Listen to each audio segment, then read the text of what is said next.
What if everything we thought we knew about the past was wrong? Hidden beneath the earth, veiled by time, there are secrets so profound, so inexplicable, that even the most advanced science cannot unravel them. From ancient monuments that defy the laws of engineering to artifacts that challenge our understanding of human history, the mysteries of archaeology are far from solved. These are not just the whispers of forgotten civilizations. They are profound anomalies that suggest we may be missing pieces to a puzzle that could change everything we know about our origins. How were stones weighing tons lifted to unimaginable heights in places like Egypt and Peru? Who or what left behind strange symbols in distant caves? Symbols so complex that even the greatest minds can't interpret them? And what is the true story behind those skeletal remains that don't seem to fit into any known human narrative? These are the questions that haunt the deepest corners of archaeology, and yet they remain unanswered. Today, we will embark on a journey through time into the heart of these unsolved mysteries. So sit back, relax, and let's dive deeper into the unknown.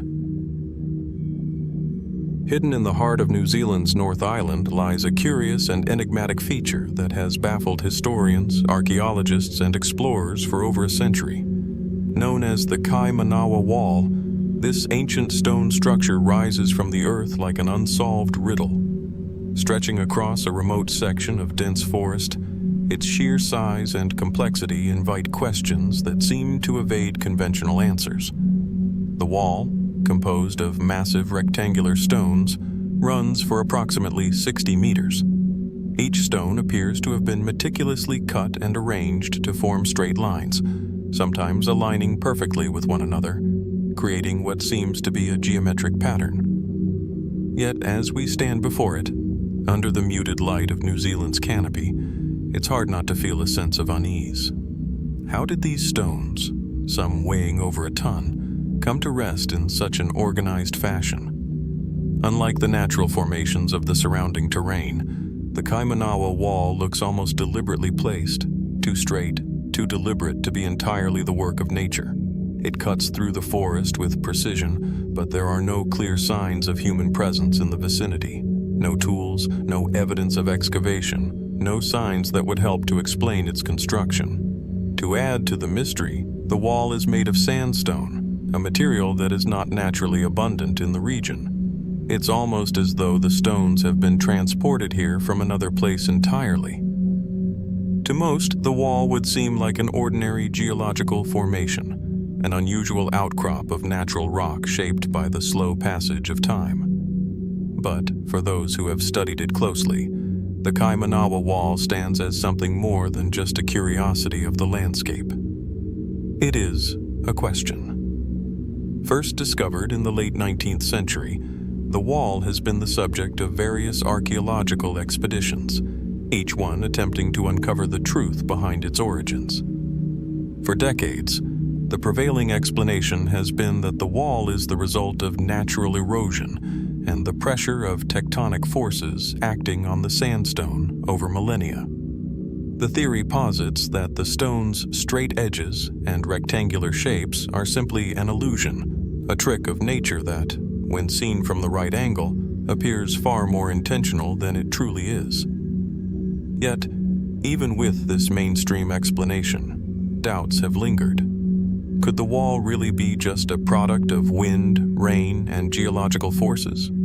Or is it possible that it was built by a long-forgotten civilization whose existence predates all known history in the region? Several researchers have pointed out the wall's peculiarities that suggest it could be something more than a random natural formation. The size and shape of the stones, for instance, are inconsistent with what we would expect from typical geological processes. While many natural rock formations are irregular, the Kaimanawa Wall features stones that are almost unnaturally uniform in shape, their edges appearing as though they were chiseled rather than weathered by the elements.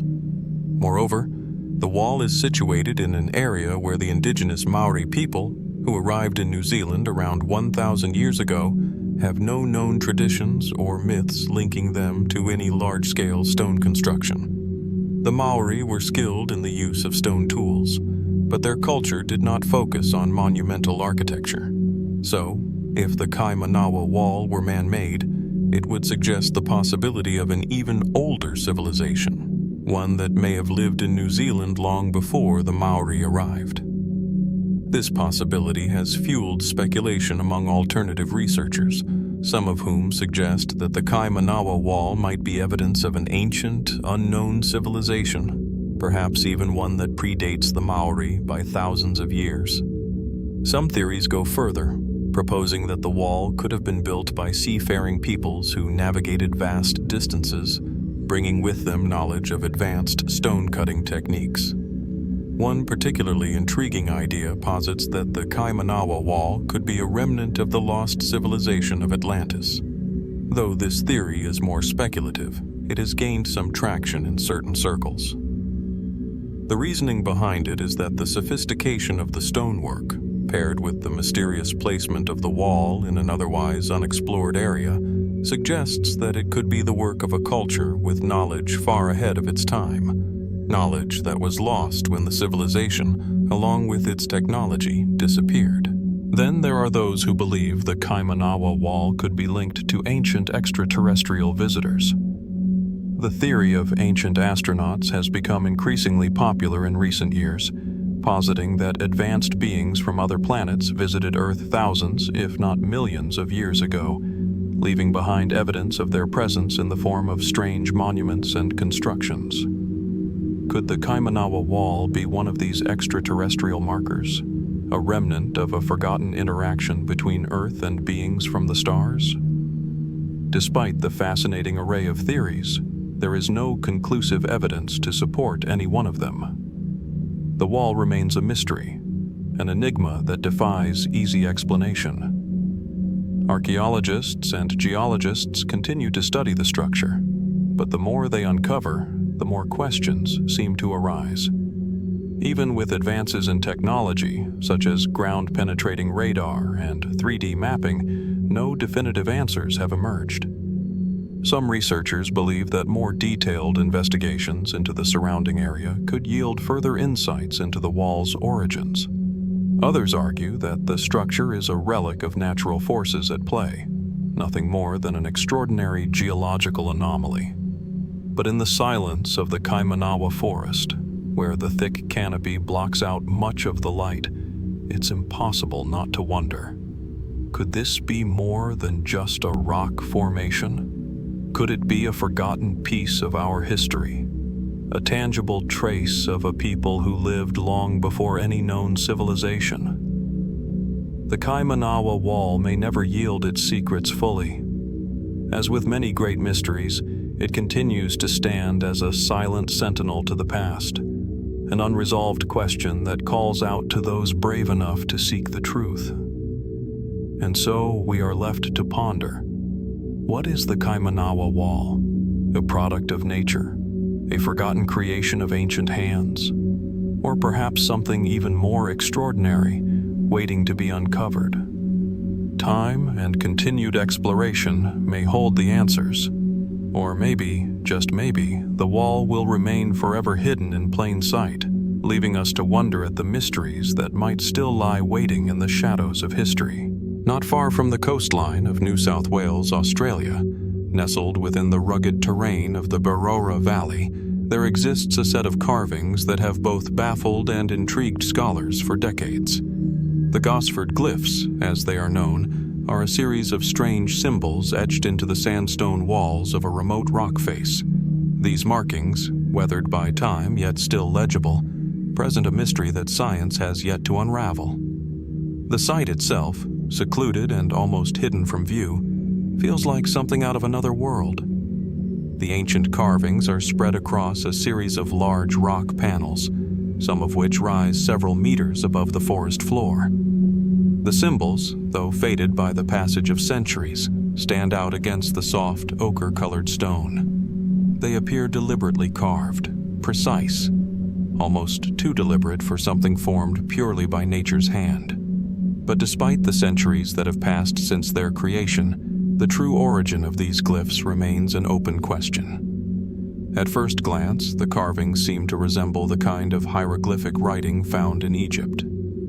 Some symbols appear to be geometric, others resemble human forms, while others evoke animals or abstract shapes. The fact that these glyphs seem so reminiscent of Egyptian or other ancient cultures immediately sparks curiosity. What could explain this striking similarity?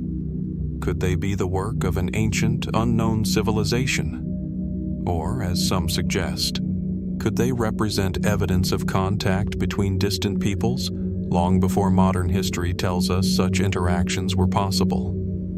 The first documented sighting of the Gosford Glyphs dates back to the early 20th century, but it wasn't until the 1970s that they began to attract serious attention from researchers and amateur historians alike. Over the years, several theories have emerged about their purpose and origins. The most widely accepted explanation is that they were created by the indigenous Australian peoples of the region, possibly as part of their rich tradition of rock art. Yet, this theory doesn't entirely explain some of the peculiarities of the glyphs that suggest they may be far older, or at least far more culturally diverse, than originally thought. One of the most perplexing aspects of the Gosford Glyphs is their striking resemblance to Egyptian hieroglyphs. There are symbols that closely mirror those found in ancient Egyptian texts, such as images of birds, animals, and human-like figures, arranged in a manner reminiscent of Egyptian writing. The connection is so strong that some believe the carvings could be the work of ancient Egyptian explorers, who reached Australia long before recorded history suggests they were capable of such journeys. This theory gained some traction when a group of Egyptologists in the 1990s, led by Dr. Alan Gardner, suggested that the carvings might indeed be Egyptian in origin. Their reasoning was based on similarities between the Gosford Glyphs and certain Egyptian symbols, as well as the possibility of ancient Egyptians sailing to far-off lands long before the time of Columbus. Could the Egyptians have crossed the vast expanse of the Indian Ocean, reaching the shores of Australia thousands of years ago? Despite the intriguing similarities, this theory has been met with skepticism. Many scholars point out that the purported resemblance between the Gosford Glyphs and Egyptian writing may be coincidental, or perhaps the result of cultural diffusion between different ancient civilizations. After all, the human experience across time is one of constant movement, trade, and exchange of ideas. But that still doesn't fully explain why these carvings seem to align so closely with the symbols of an ancient and distant culture. Another possibility is that the Gosford Glyphs were created by an entirely different civilization, one whose existence remains largely unknown to us today. Some researchers have speculated that the carvings could belong to a long-lost seafaring culture that explored the world's oceans and left their mark in unexpected places. Could it be that the glyphs are evidence of an ancient maritime civilization that traveled the Pacific and Indian Oceans, leaving behind cryptic messages in places like Australia, Africa, and the Americas? This theory opens the door to yet another mystery: the potential existence of a global culture or civilization whose contributions to history have been erased by time, natural disasters, or perhaps even deliberate efforts to obscure the past. Was there a culture that predated all known civilizations, one that somehow found its way to Australia, leaving behind symbols to tell a story now lost to us? Then there are those who believe that the Gosford Glyphs may represent something altogether different. Some propose that they are not the work of any ancient civilization, but rather the result of post-colonial interactions, perhaps created by sailors or explorers from the 18th or 19th centuries. However, this theory has its own set of challenges. The carvings are not consistent with the style or techniques used by European explorers or their indigenous counterparts, casting doubt on the likelihood of such recent origins. So, if these glyphs are not of indigenous or European origin, and if they bear a striking resemblance to ancient Egyptian symbols, what is the explanation? And why, after so many years of study, does the true meaning of the Gosford Glyphs continue to elude us? The prevailing conclusion, for now, is that no one knows for sure.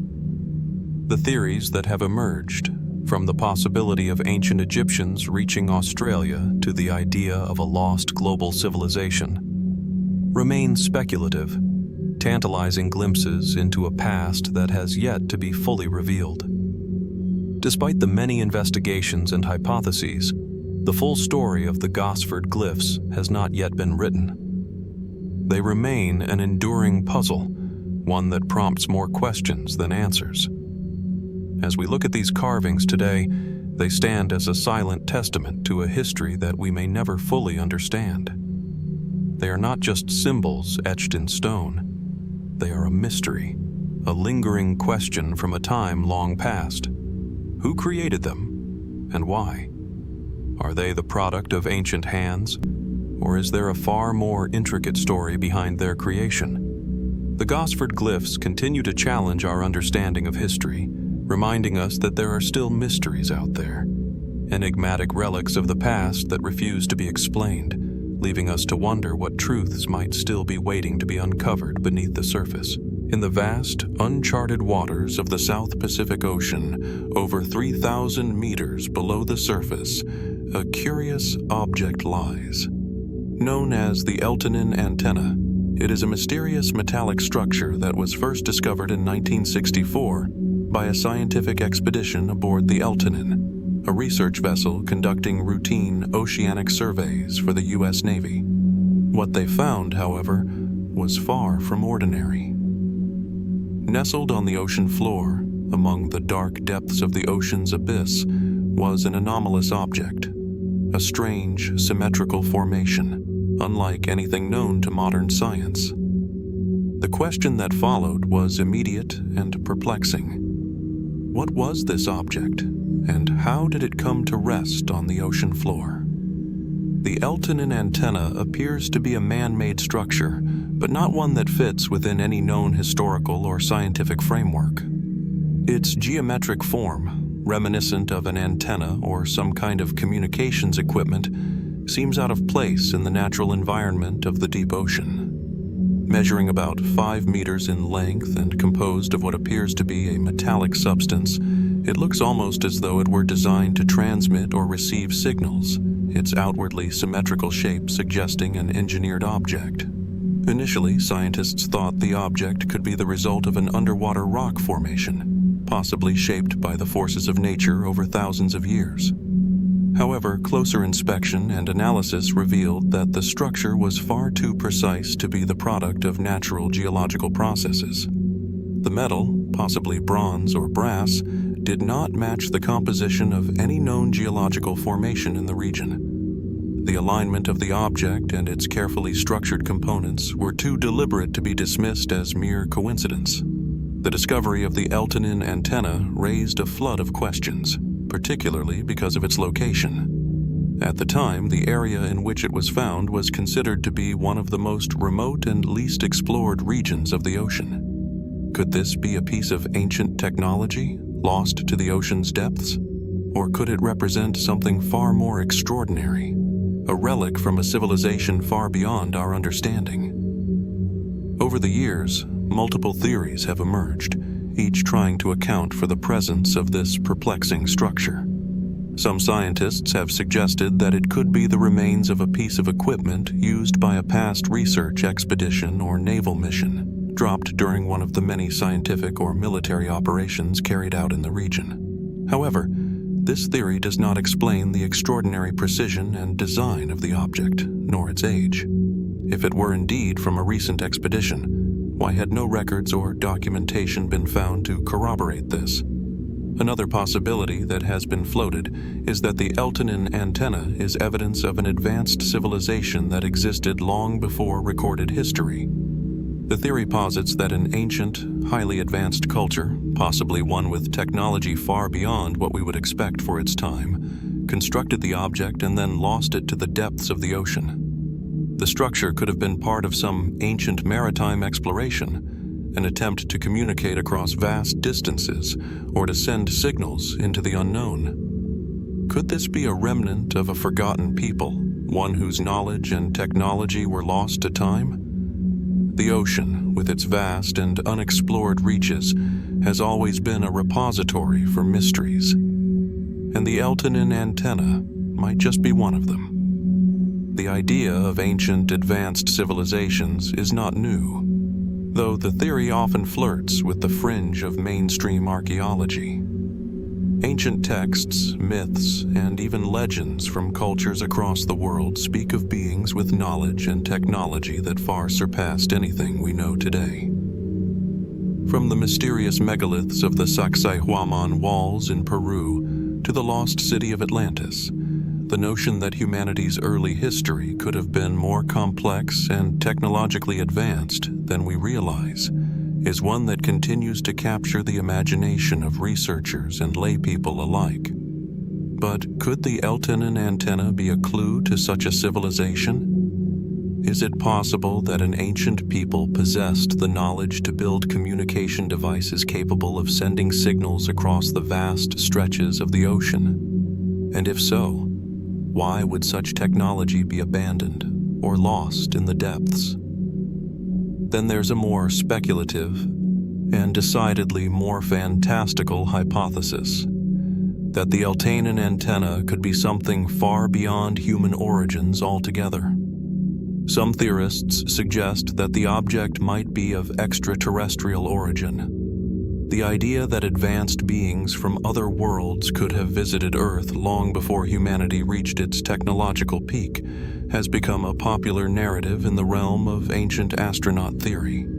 According to this viewpoint, the Eltanin Antenna could be evidence of an alien race that once sent signals to Earth using devices far more advanced than anything we could imagine. This theory is, of course, highly speculative, and there is no direct evidence to support the idea that extraterrestrials were involved in the creation of the Eltanin Antenna. However, the possibility remains tantalizing. After all, we have only scratched the surface of our understanding of the universe, and the idea that we are not alone in it is something that continues to inspire both wonder and skepticism in equal measure. As with many unsolved mysteries, the Eltanin Antenna raises as many questions as it answers. Some have suggested that the object could simply be a natural formation that, through an unlikely confluence of geological processes, appears to have been deliberately crafted. But no matter how much the scientific community tries to analyze and categorize the object, its true origin remains elusive. Its design, its materials, and its placement on the ocean floor all defy easy explanation. Could it be that the Eltanin Antenna is the key to understanding a lost chapter of human or even non-human history? Or is it simply an anomaly of nature, one that our limited understanding of the world has yet to fully comprehend? The mystery of the Eltanin Antenna, like so many others, continues to evade definitive answers. It serves as a reminder that even in the modern world, we are still only beginning to uncover the true depth of the planet's history, let alone the cosmos beyond.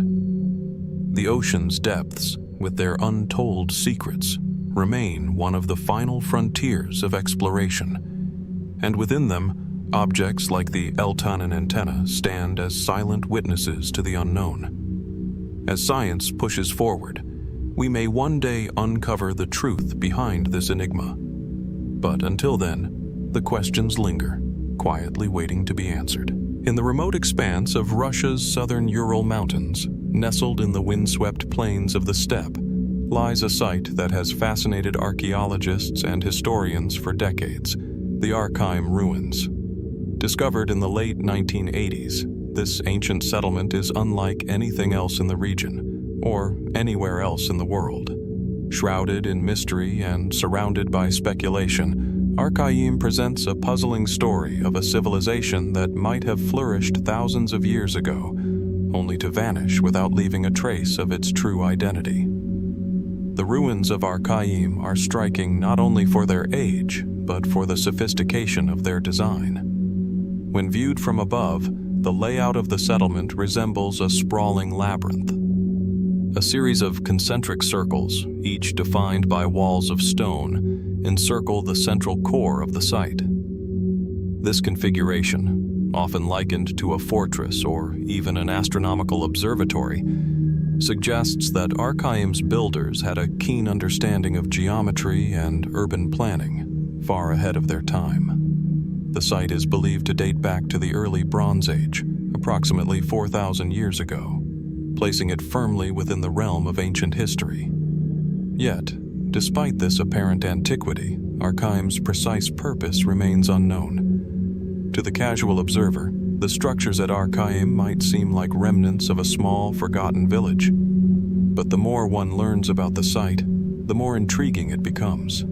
Archaeologists have uncovered evidence of advanced metallurgy, tools that suggest a high level of craftsmanship, and remains of large communal structures. The walls that surround the settlement are not simply rudimentary fortifications. They are carefully constructed, with an attention to detail that suggests the builders were deeply concerned with protecting and organizing their society. But who were these people? What was the purpose of Arkaim, and why did they disappear so abruptly? Most scholars agree that the people of Arkaim were part of the Sintashta culture, a nomadic, Indo-European society that flourished in the Eurasian steppe during the early Bronze Age. The Sintashta people are believed to have been among the first to develop chariot technology, which would later have a profound impact on the course of history. Yet, while the Sintashta are known to have influenced many of the cultures that followed them, Arkaim itself remains an anomaly. Despite its advanced construction and strategic location, there is no conclusive evidence that it played a significant role in the broader historical record. Its sudden abandonment, without any clear reason or record, adds to its enigmatic allure. One of the most striking features of Arkaim is its alignment with the stars. Scholars have noted that the layout of the settlement seems to be deliberately arranged according to astronomical principles. The central area, where the most significant structures were found, appears to be positioned in such a way that it aligns with key celestial events. Some researchers have speculated that Arkaim was not merely a city, but an astronomical observatory, or even a ritual center dedicated to the stars. If this theory holds, it would suggest that the builders of Arkaim had an intimate knowledge of the night sky, perhaps using it to guide their agricultural practices, religious ceremonies, or even to mark the passage of time.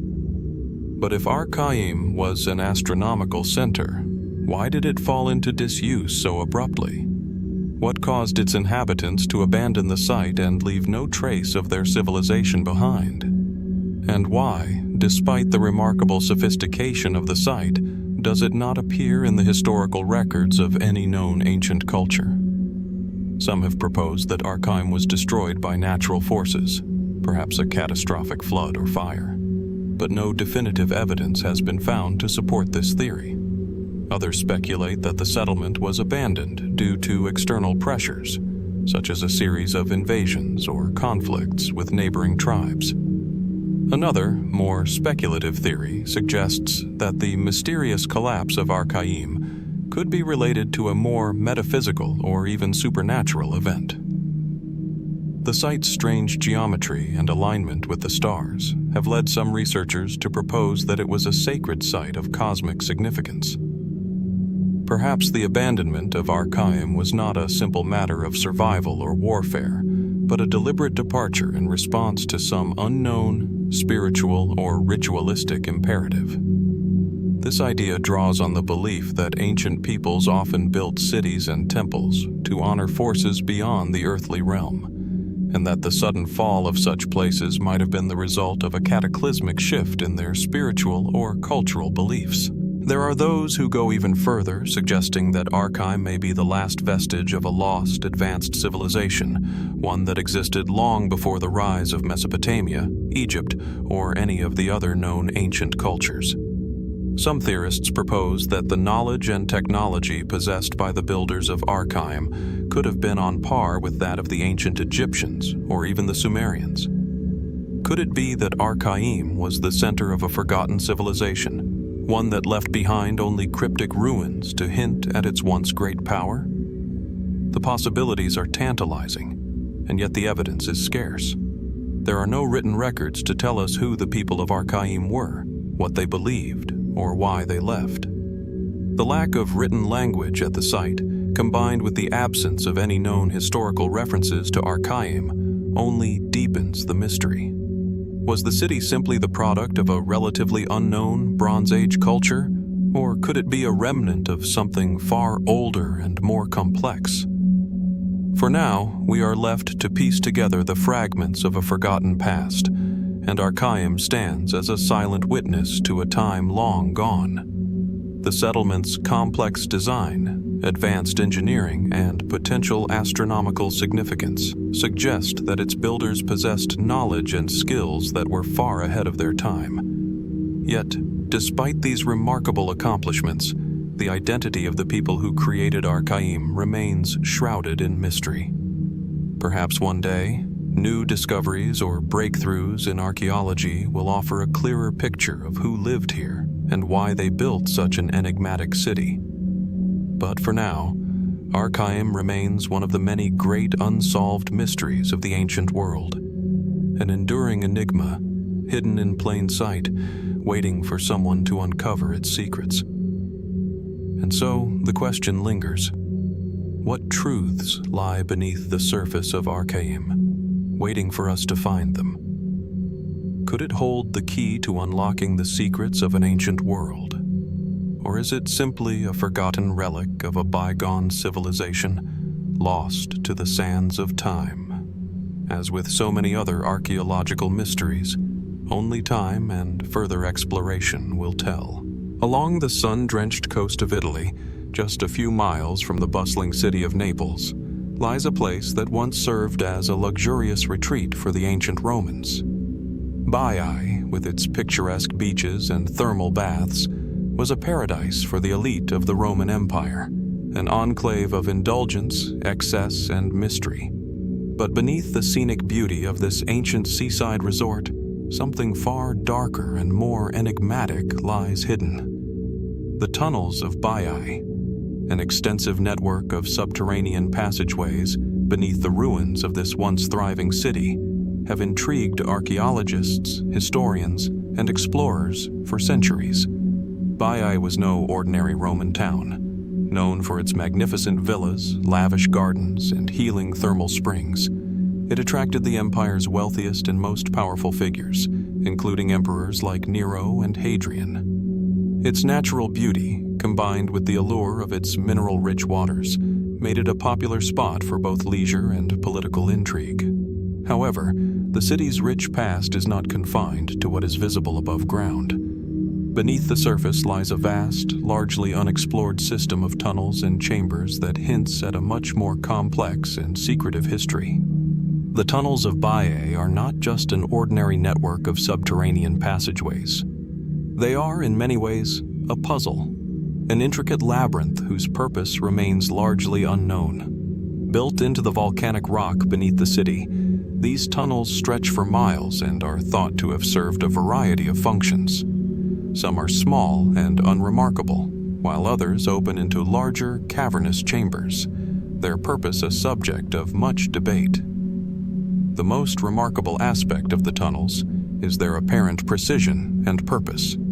The tunnels are carved with a level of sophistication that suggests a highly advanced understanding of engineering. In some areas, walls are adorned with ancient frescoes, and traces of elaborate Roman artwork still remain. But it is the tunnel's connection to the thermal springs of Baiae that raises the most intriguing questions. Some researchers believe that the tunnels were part of an elaborate water system, designed to channel the hot mineral waters from the springs into the baths above. The idea that such an advanced engineering project could have been created over 2,000 years ago speaks to the technical prowess of the Roman Empire. However, the real mystery surrounding the Tunnels of Baiae lies in their more speculative uses. While most scholars agree that the tunnels were part of the city's water system, others propose more esoteric theories. Could these tunnels have been used for secret rituals or ceremonies? Given Baiae's reputation as a center of hedonistic luxury, it's not hard to imagine that the elite of Roman society might have sought out hidden places for more illicit or private activities.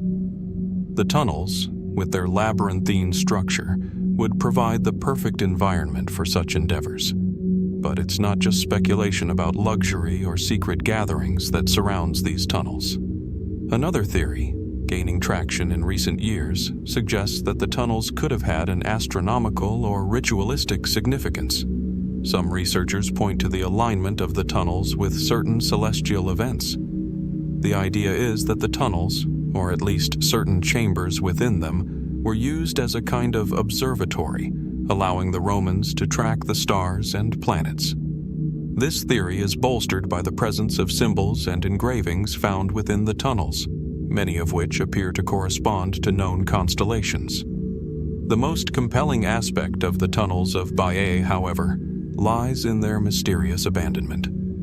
By the Middle Ages, Baiae had fallen into decline, and the tunnels were left largely forgotten. Yet, when they were rediscovered in the early modern period, archaeologists were stunned to find them largely intact, preserved by the very elements that had once led to the city's demise. Some believe that the collapse of the city was due to natural causes, such as volcanic activity or seismic shifts. The area around Baiae is geologically active, and it is possible that the volcanic instability led to the sinking of parts of the city, including the tunnels. Yet the idea of the city sinking beneath the sea is not as simple as it might seem. While many portions of Baiae did indeed sink, the discovery of these tunnels beneath the waterline raises further questions. Could there be more to the city's decline than mere natural disasters? Did the Romans abandon the tunnels, or did they conceal something there that we have yet to uncover? The idea of secret chambers hidden beneath the water is tantalizing. Could these spaces contain artifacts, writings, or objects of profound significance? Or perhaps they hold the keys to understanding a lost aspect of Roman culture. Another intriguing theory suggests that the tunnels of Baiae could have been connected to a much larger, far-reaching network of underground tunnels across the Roman Empire. Some researchers have pointed to similar subterranean networks in other ancient cities, raising the possibility that Baiae was just one part of a grand, interconnected system that stretched throughout the empire. If such a network did exist, what was its purpose?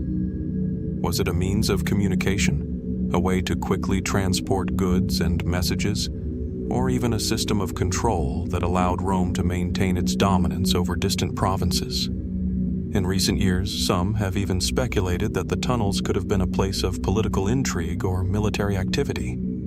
The Roman elite were no strangers to conspiracy and secrecy, and Baiae's reputation as a haven for power brokers and emperors might suggest that the tunnels were used for more than just water systems.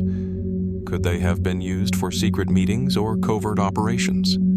If this is the case, what might be hidden within the tunnel's shadowy depths?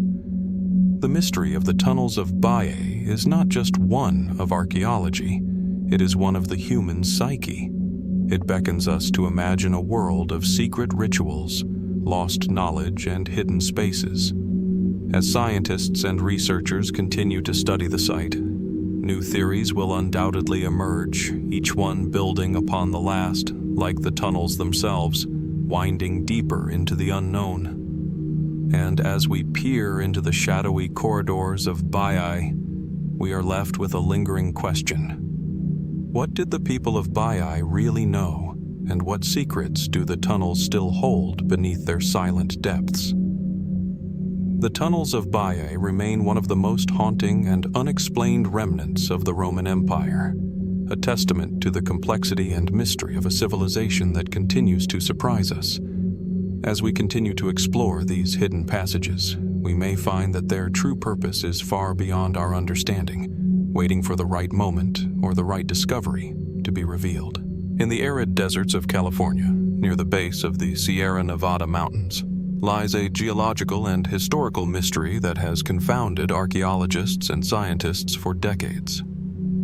The Coso Artifact, a small, unassuming object discovered in 1961, is the focal point of one of the most perplexing archaeological enigmas in recent history. Its origins, purpose, and the implications of its discovery challenge conventional understanding of ancient technology and human history, casting a long shadow over the narrative of our collective past. The artifact itself is, at first glance, not much to behold. It is a small, cylindrical object, about the size of a modern-day spark plug, and it was discovered embedded in a piece of rock while workers were digging in the Coso Mountains. What makes it extraordinary, however, is not its size or appearance, but the material it is made from and the strange features that have been found within it. The object was initially thought to be a geological formation or a naturally occurring mineral, until closer inspection revealed that it was, unmistakably, man-made. It appeared to be a tool or an engine part, made from a mixture of materials that seemed far more advanced than anything the world would expect to find in a 500,000-year-old site, as the geologists concluded after testing the surrounding rock layers. The Coso artifact's cylindrical shape, along with its smooth surface and precision-cut details, suggests that it was crafted with an engineering skill far beyond the known capabilities of any ancient civilization. At first, it was hypothesized that the Coso artifact might be a remnant of some forgotten industrial society, an artifact out of time, an object belonging to a culture far more advanced than we are accustomed to attributing to prehistoric man. But when the object was further examined, things grew even more puzzling. Inside the artifact, several tiny, intricate components were found, including what looked like an embedded metallic filament. This discovery strongly suggested that the Coso artifact was a form of electrical device, something that would be completely out of place in the context of human history as we know it. The implications of such a discovery are staggering. Could this small, peculiar object represent evidence of advanced technology existing long before the rise of modern civilization? Could it be a product of a lost civilization, far older and more technologically sophisticated than the Egyptians, the Sumerians, or even the earliest known peoples? Some suggest that the object is a piece of lost technology, a relic from an advanced civilization that existed hundreds of thousands of years ago, a culture that might have disappeared long before recorded history. But there's more. Some have speculated that the Coso artifact is not just a piece of ancient technology, but something even more bizarre, perhaps evidence of time travel or alien influence. After all, if this artifact is indeed a tool that belongs to an unknown civilization with capabilities far exceeding anything we understand, could it point to interactions with forces beyond our own world? It's an intriguing theory, though one that still lacks concrete evidence. The scientific community remains divided on the matter. The object's age, coupled with its seemingly out-of-place technological characteristics, leads to a host of possible explanations. Skeptics argue that the artifact is simply a natural formation, an oddity in the geological record that has been misinterpreted. Some even suggest that it is a modern-day object, perhaps accidentally dropped by a worker or researcher, and simply overlooked as a piece of contemporary technology rather than a historical relic. But none of these explanations seem to account for the unusual craftsmanship and precise design embedded in the artifact. And then, there are the more speculative explanations.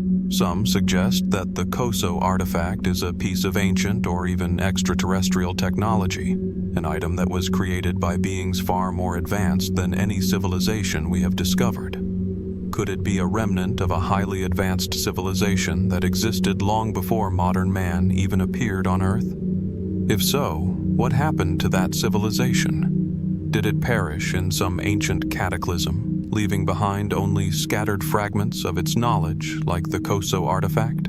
One of the most compelling aspects of the Coso artifact is the fact that it was found within a rock formation dating back at least 500,000 years. This dating raises more questions than answers.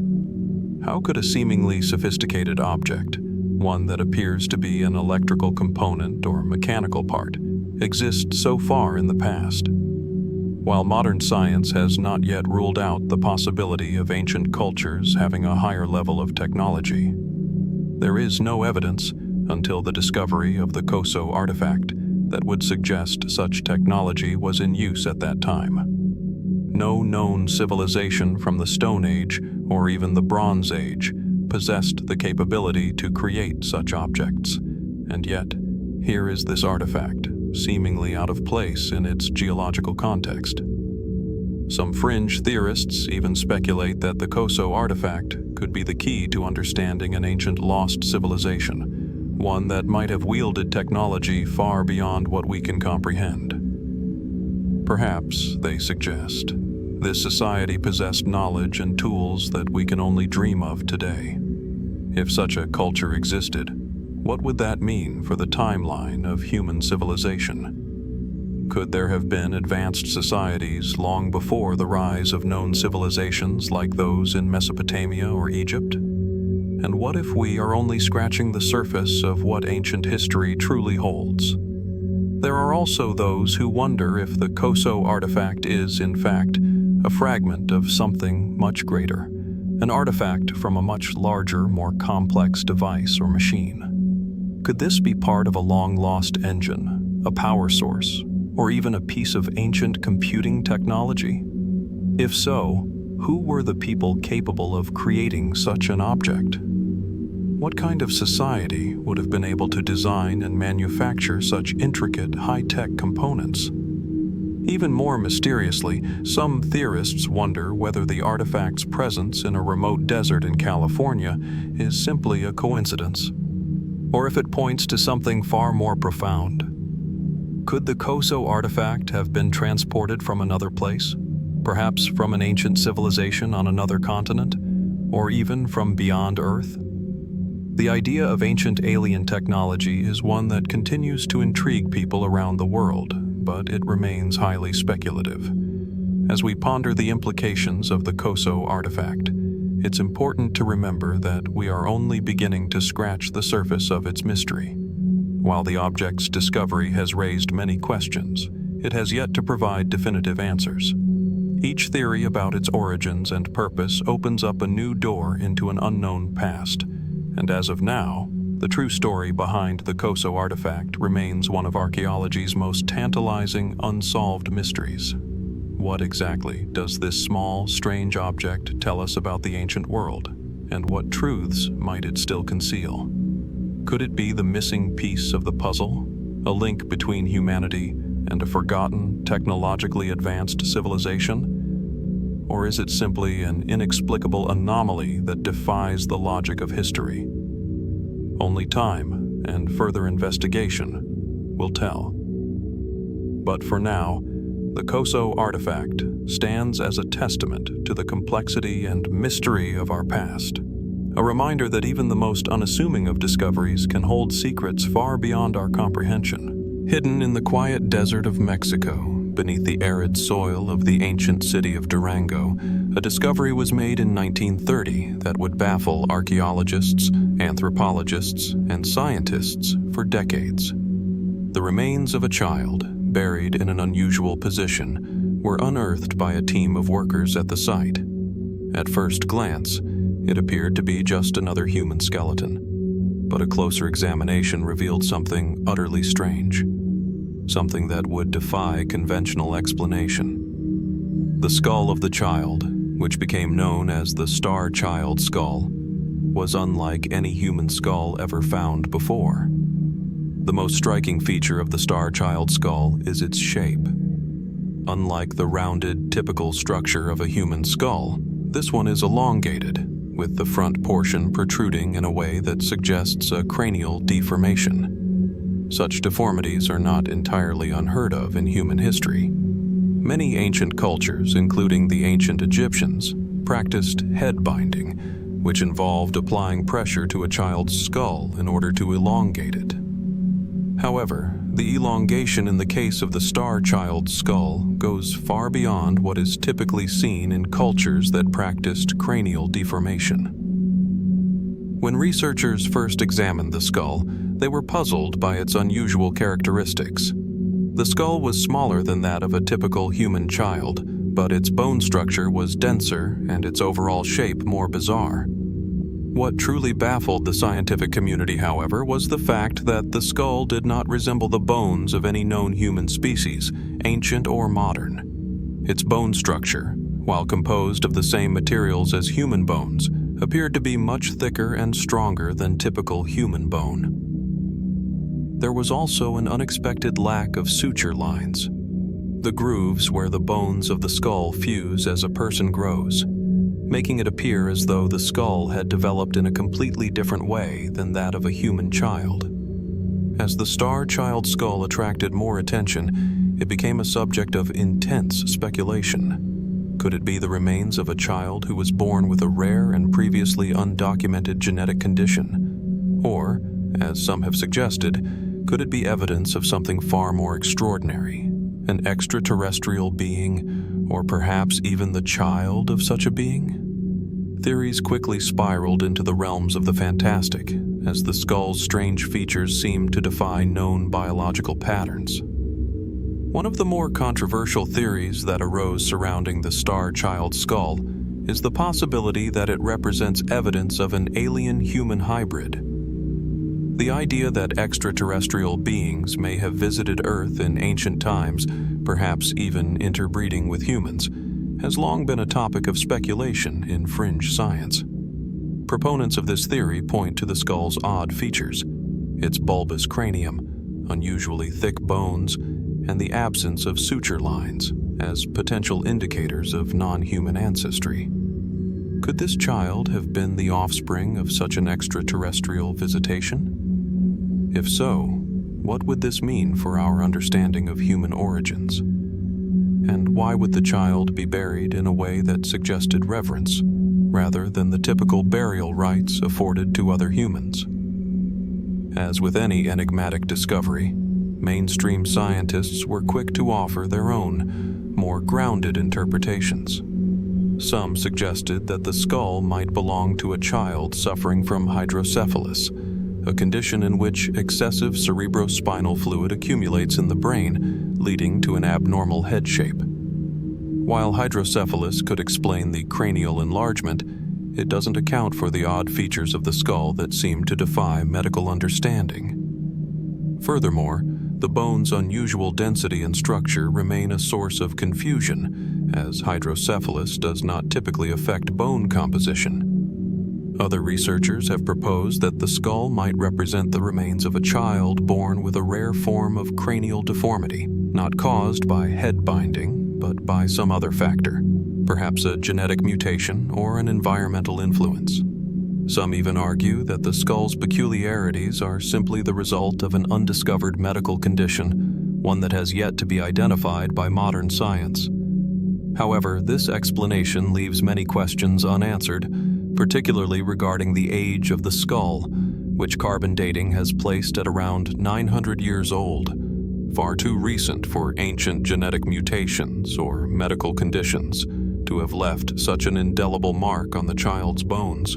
Then there are those who view the star child skull as evidence of a much deeper, more hidden history, one that challenges our very understanding of human evolution. Could the skull be a remnant of a lost civilization, one whose people possessed advanced knowledge or abilities far beyond our own? Could it belong to a culture that interacted with extraterrestrial beings, exchanging knowledge or even biological material? Theories such as these often overlap with ideas that are considered fringe or speculative in the scientific community, but they nonetheless continue to captivate the imaginations of those who are intrigued by the possibility of human history extending beyond the boundaries we have traditionally set for it. One of the most fascinating aspects of the star child skull's mystery is the way it continues to elude definitive explanation. It has been subjected to extensive scientific analysis, including DNA testing and cranial reconstruction, yet the results have only deepened the enigma. Some of the DNA testing conducted on the remains has shown that the mitochondrial DNA is human, which would suggest that the child's mother was a human woman.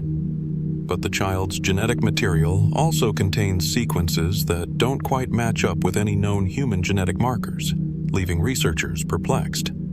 Is this evidence of genetic experimentation? Or is it simply a sign that we still don't fully understand the complex web of human genetics?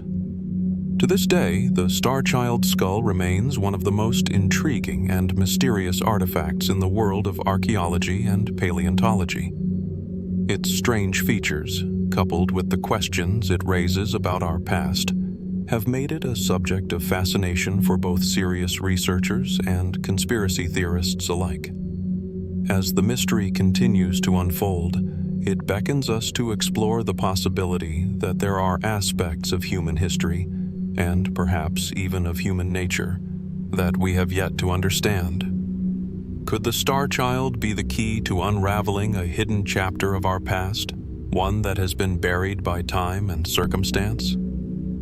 The discovery of the Star Child skull raises far more questions than answers. While we may never fully understand its origins or its purpose, it serves as a reminder that the human story may not be as straightforward as we have been led to believe. Perhaps, as we continue to examine the strange and unexplained artifacts of our past, we will one day uncover the truth about this mysterious child and the deeper truths about ourselves that still remain hidden. Until then, the Star Child skull stands as a symbol of the many mysteries that still lurk beneath the surface of our understanding, waiting to be discovered. In the remote reaches of northern Kenya, amid the rugged landscape of the Turkana Basin, a quiet archaeological mystery has captured the attention of scientists and explorers alike. At the foot of Lothagam Hill lies a site known as the Lothagam North Pillar Site, an ancient collection of stone pillars that seem to defy conventional explanations. Here, scattered across the arid desert, towering stone monuments stand in eerie silence, their origins, purpose, and significance still largely shrouded in mystery. The Lothagam North Pillar Site was first discovered in the 1970s, but it wasn't until a series of excavations and detailed studies in the following decades that researchers began to recognize the site's extraordinary nature.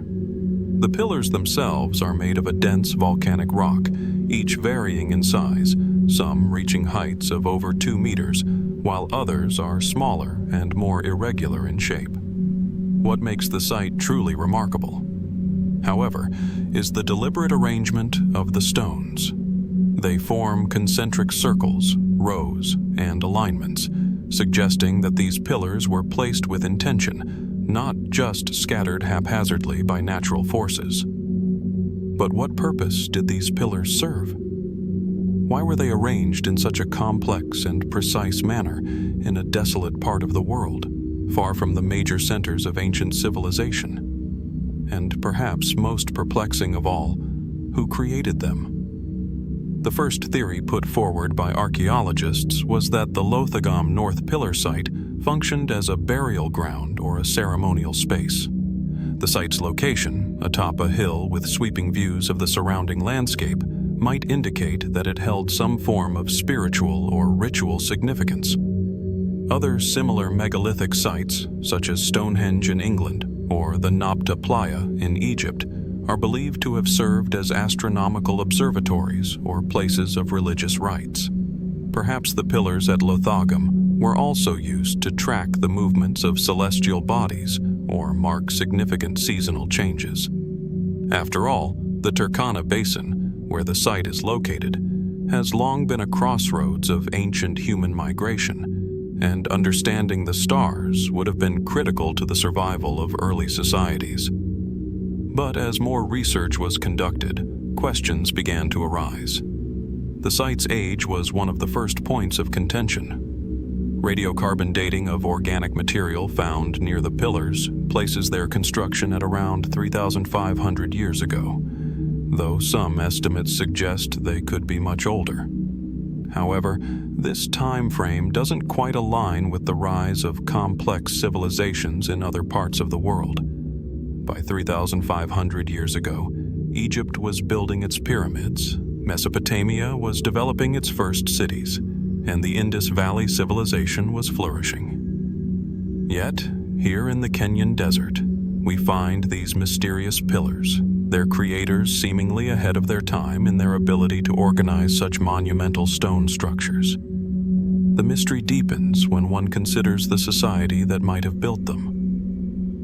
The area surrounding the Lothagam North Pillar site was home to various groups of hunter-gatherers and pastoralists, none of whom are believed to have possessed the advanced technology required to create such a large-scale site. Could it have been built by a more complex society, now lost to history, whose people had a knowledge of engineering and astronomy far beyond what is typically attributed to ancient African cultures? Or was this site created by an unknown civilization, one that left no other traces of its existence? Adding to the enigma is the lack of similar structures in the region.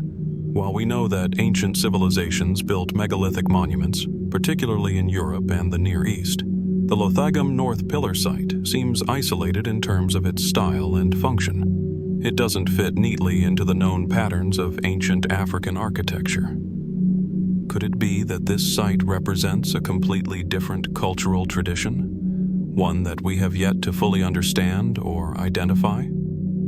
Could the pillars be linked to a group of people whose history has been erased by time, their memory forgotten by all but these silent stones? As researchers dug deeper into the site, another possibility emerged. Could the pillars be connected to a broader, more mysterious phenomenon in ancient history? There is a long-standing theory that ancient cultures across the globe were connected in ways that we have yet to fully grasp. Some suggest that the Lothagam pillars may have been constructed by a nomadic group that had contact with other, more advanced civilizations. Perhaps these ancient people were not isolated in the desert, but were part of a larger network of ancient travelers who exchanged knowledge, resources, and technology. The pillars could represent a kind of cultural exchange, an expression of shared knowledge and ritual that transcended geographical and cultural boundaries. On the other hand, some fringe theorists propose even more speculative ideas. Could the Lothagam North Pillar site have been built by an unknown extraterrestrial civilization or a group of ancient advanced beings? There is no evidence to support such a claim, but it is a possibility that has nonetheless captured the imagination of those who believe in ancient astronaut theories. Could the precision with which the pillars were arranged point to a non-human influence? Or perhaps the Lothagam site was a sacred space for an advanced group of human beings who understood concepts such as astronomy, geometry, and mathematics long before the rise of written history.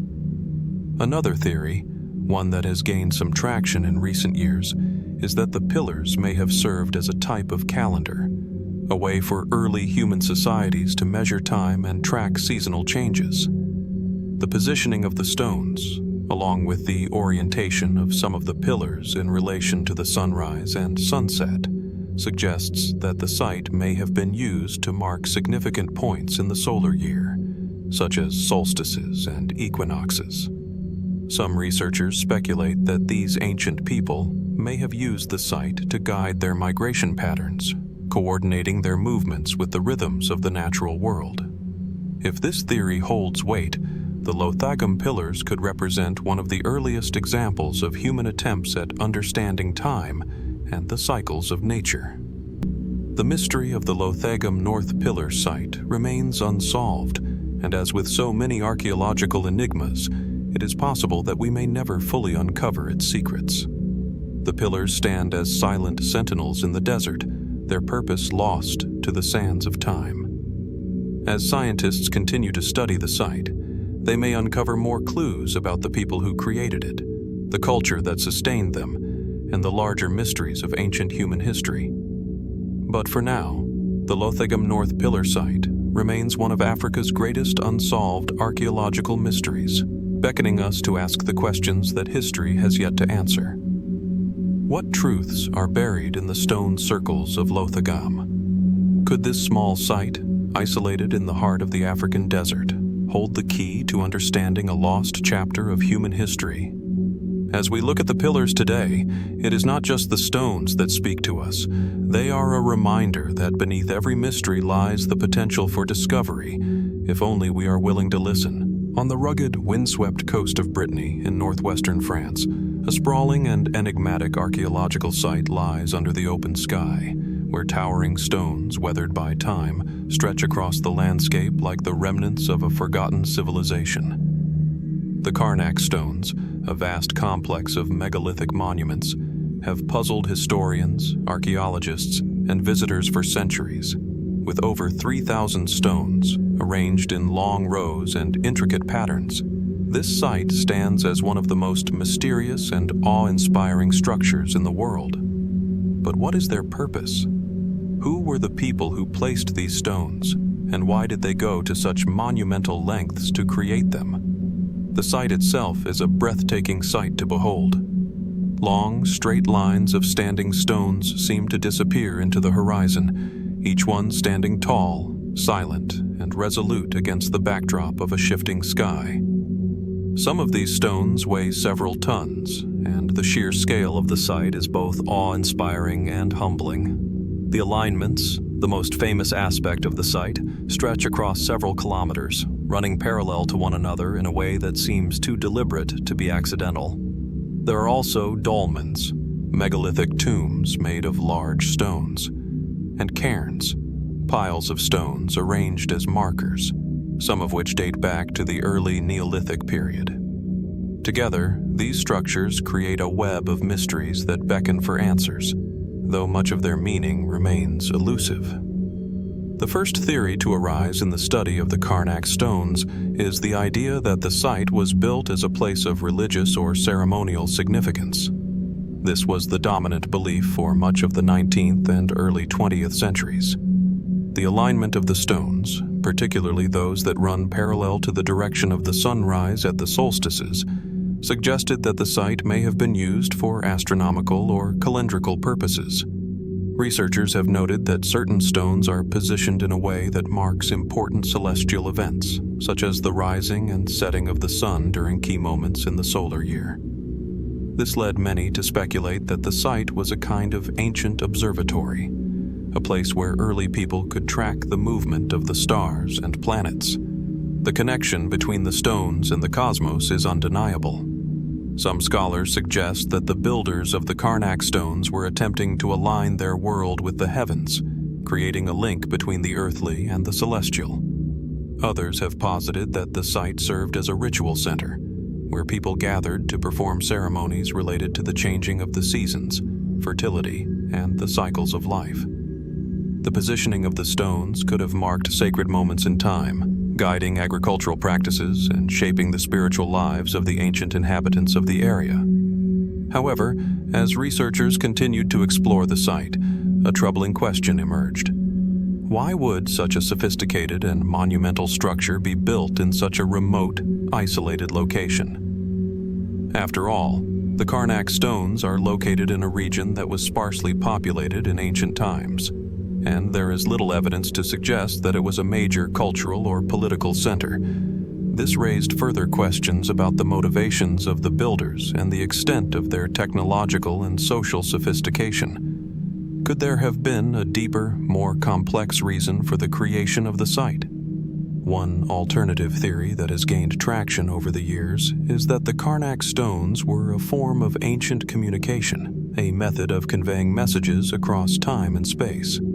Some proponents of this idea suggest that the patterns of the stones were intended to serve as a symbolic language, conveying messages between different groups or even generations. In this view, the stones are not merely objects of ritual or astronomy, but rather a kind of code, a visual language that transcends time. The idea that the site could be an ancient means of communication opens up fascinating possibilities. Were these stones a means of marking important events or warnings, perhaps signaling to future generations? Could they represent a kind of collective memory, an effort to preserve knowledge and wisdom for posterity? The question of who built the Carnac Stones adds another layer of complexity to the mystery. The mainstream theory is that they were erected by the Celts or their predecessors, likely during the late Neolithic or early Bronze Age.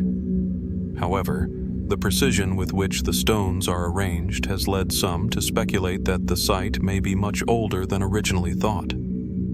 Could the Carnac Stones predate the known civilizations of the Neolithic period?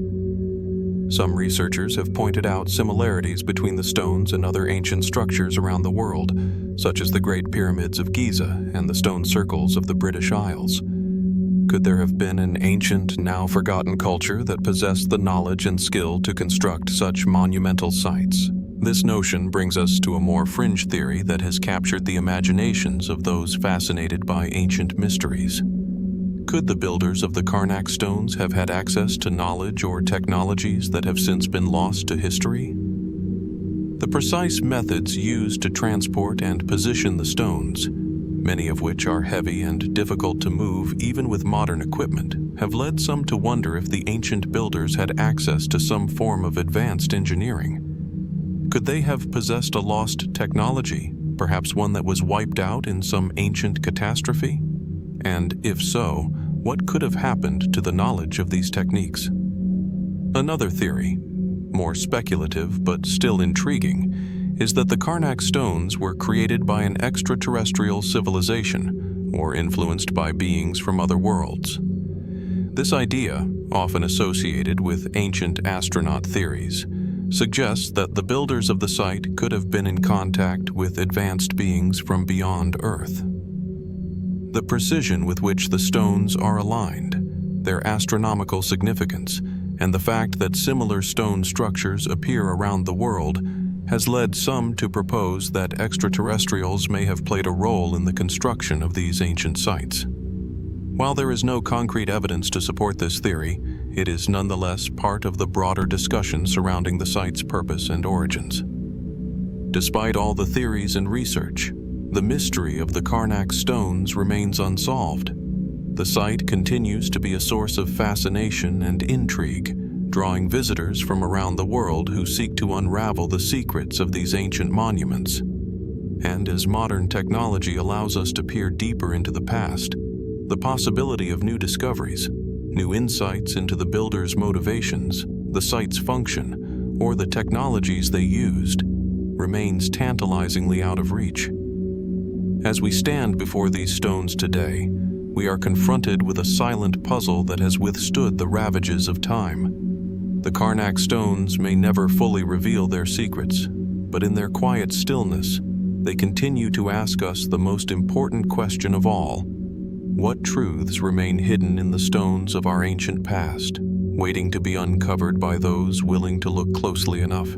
Deep in the heart of Brazil, nestled within the vast, uncharted expanse of the Amazon rainforest, a set of mysterious markings etched into the Earth's surface has been quietly waiting for the world to notice.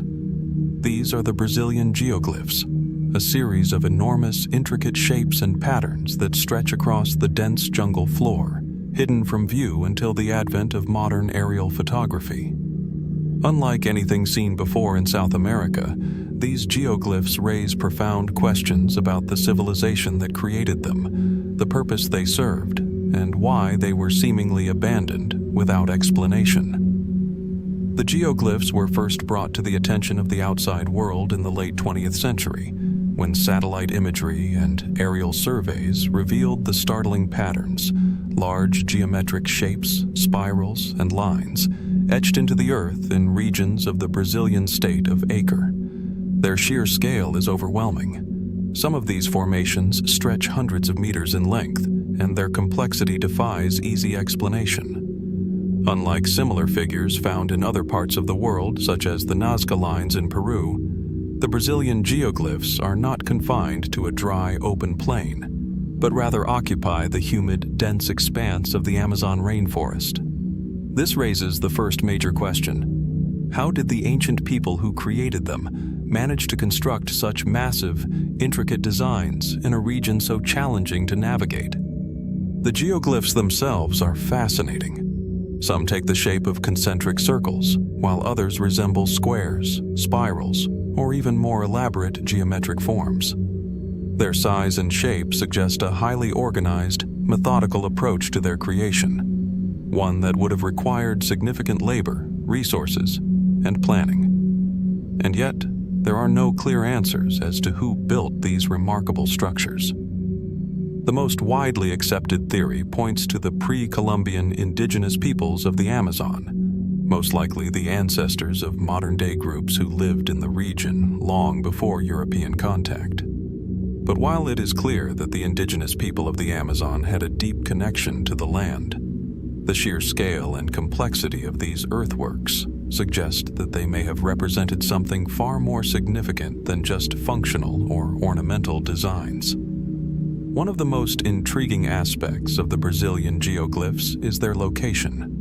Many of them are found near ancient settlements, with some located close to evidence of large, once thriving villages. However, the geoglyphs are not spread evenly across the landscape.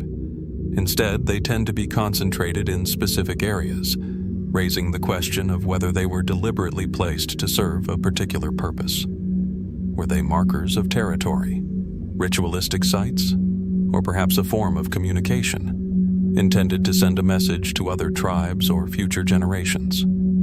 As with many archaeological mysteries, the absence of definitive answers only deepens the intrigue.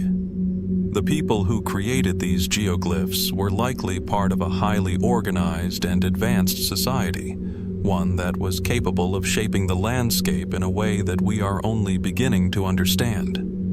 The Amazon has long been considered a relatively untouched wilderness by modern science, but recent studies have shown that the region's pre-Columbian inhabitants were far more resourceful and industrious than previously thought. Far from being isolated and primitive, these ancient civilizations are now believed to have had sophisticated agricultural practices, complex social structures, and a deep understanding of the environment. The discovery of large-scale earthworks like the geoglyphs suggests that the Amazon may have been home to a dense, thriving population that interacted with the landscape in ways that have yet to be fully understood. One prevailing theory about the geoglyphs is that they were used in some form of ritualistic or ceremonial context. Archaeologists have noted that many of the patterns seem to align with celestial phenomena, such as the movement of the sun or the stars. Could these geoglyphs have been part of a larger religious or spiritual practice meant to connect the people to the cosmos? Were they used in ceremonies intended to honor the gods, mark the passage of time, or perhaps even commemorate important astronomical events? This hypothesis is supported by the presence of other ancient ceremonial sites in the area, which suggests that the indigenous people of the Amazon had a deep connection to both the land and the heavens. However, as compelling as this theory is, it does not fully explain the mystery of the geoglyphs. Why were they abandoned? Why, after the geoglyphs were created, were they left behind and forgotten? Some archaeologists suggest that the rise of European influence in South America, particularly the spread of diseases and the disruption of indigenous cultures, led to the abandonment of these sites. But even that explanation leaves many questions unanswered. Why did such a large, complex network of earthworks, which would have required considerable effort and organization to create, simply fall out of use? Could the geoglyphs have once held a much deeper, more personal significance to the people who made them, one that was lost to time as their culture faded? The mystery deepens when we consider the possibility that the geoglyphs may have served a purpose beyond what we currently understand. Could they have been navigational aids, guiding travelers through the dense, seemingly impenetrable jungle? Some theorists propose that the geoglyphs were part of an ancient, sophisticated network of paths that enabled people to move through the rainforest with greater ease. Others suggest that they might have been used as markers for trade routes or other social networks, helping to link distant communities together in ways that were previously unknown. Even more speculative ideas have surfaced, with some suggesting that the geoglyphs may have been created as a form of communication, or even as an attempt to convey messages to other, far-flung civilizations.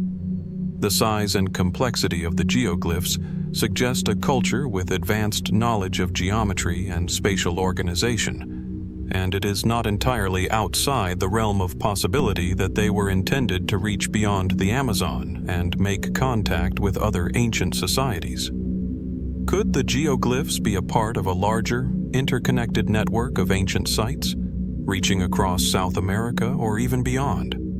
And then, there is the notion that these geoglyphs might not have been built by humans at all.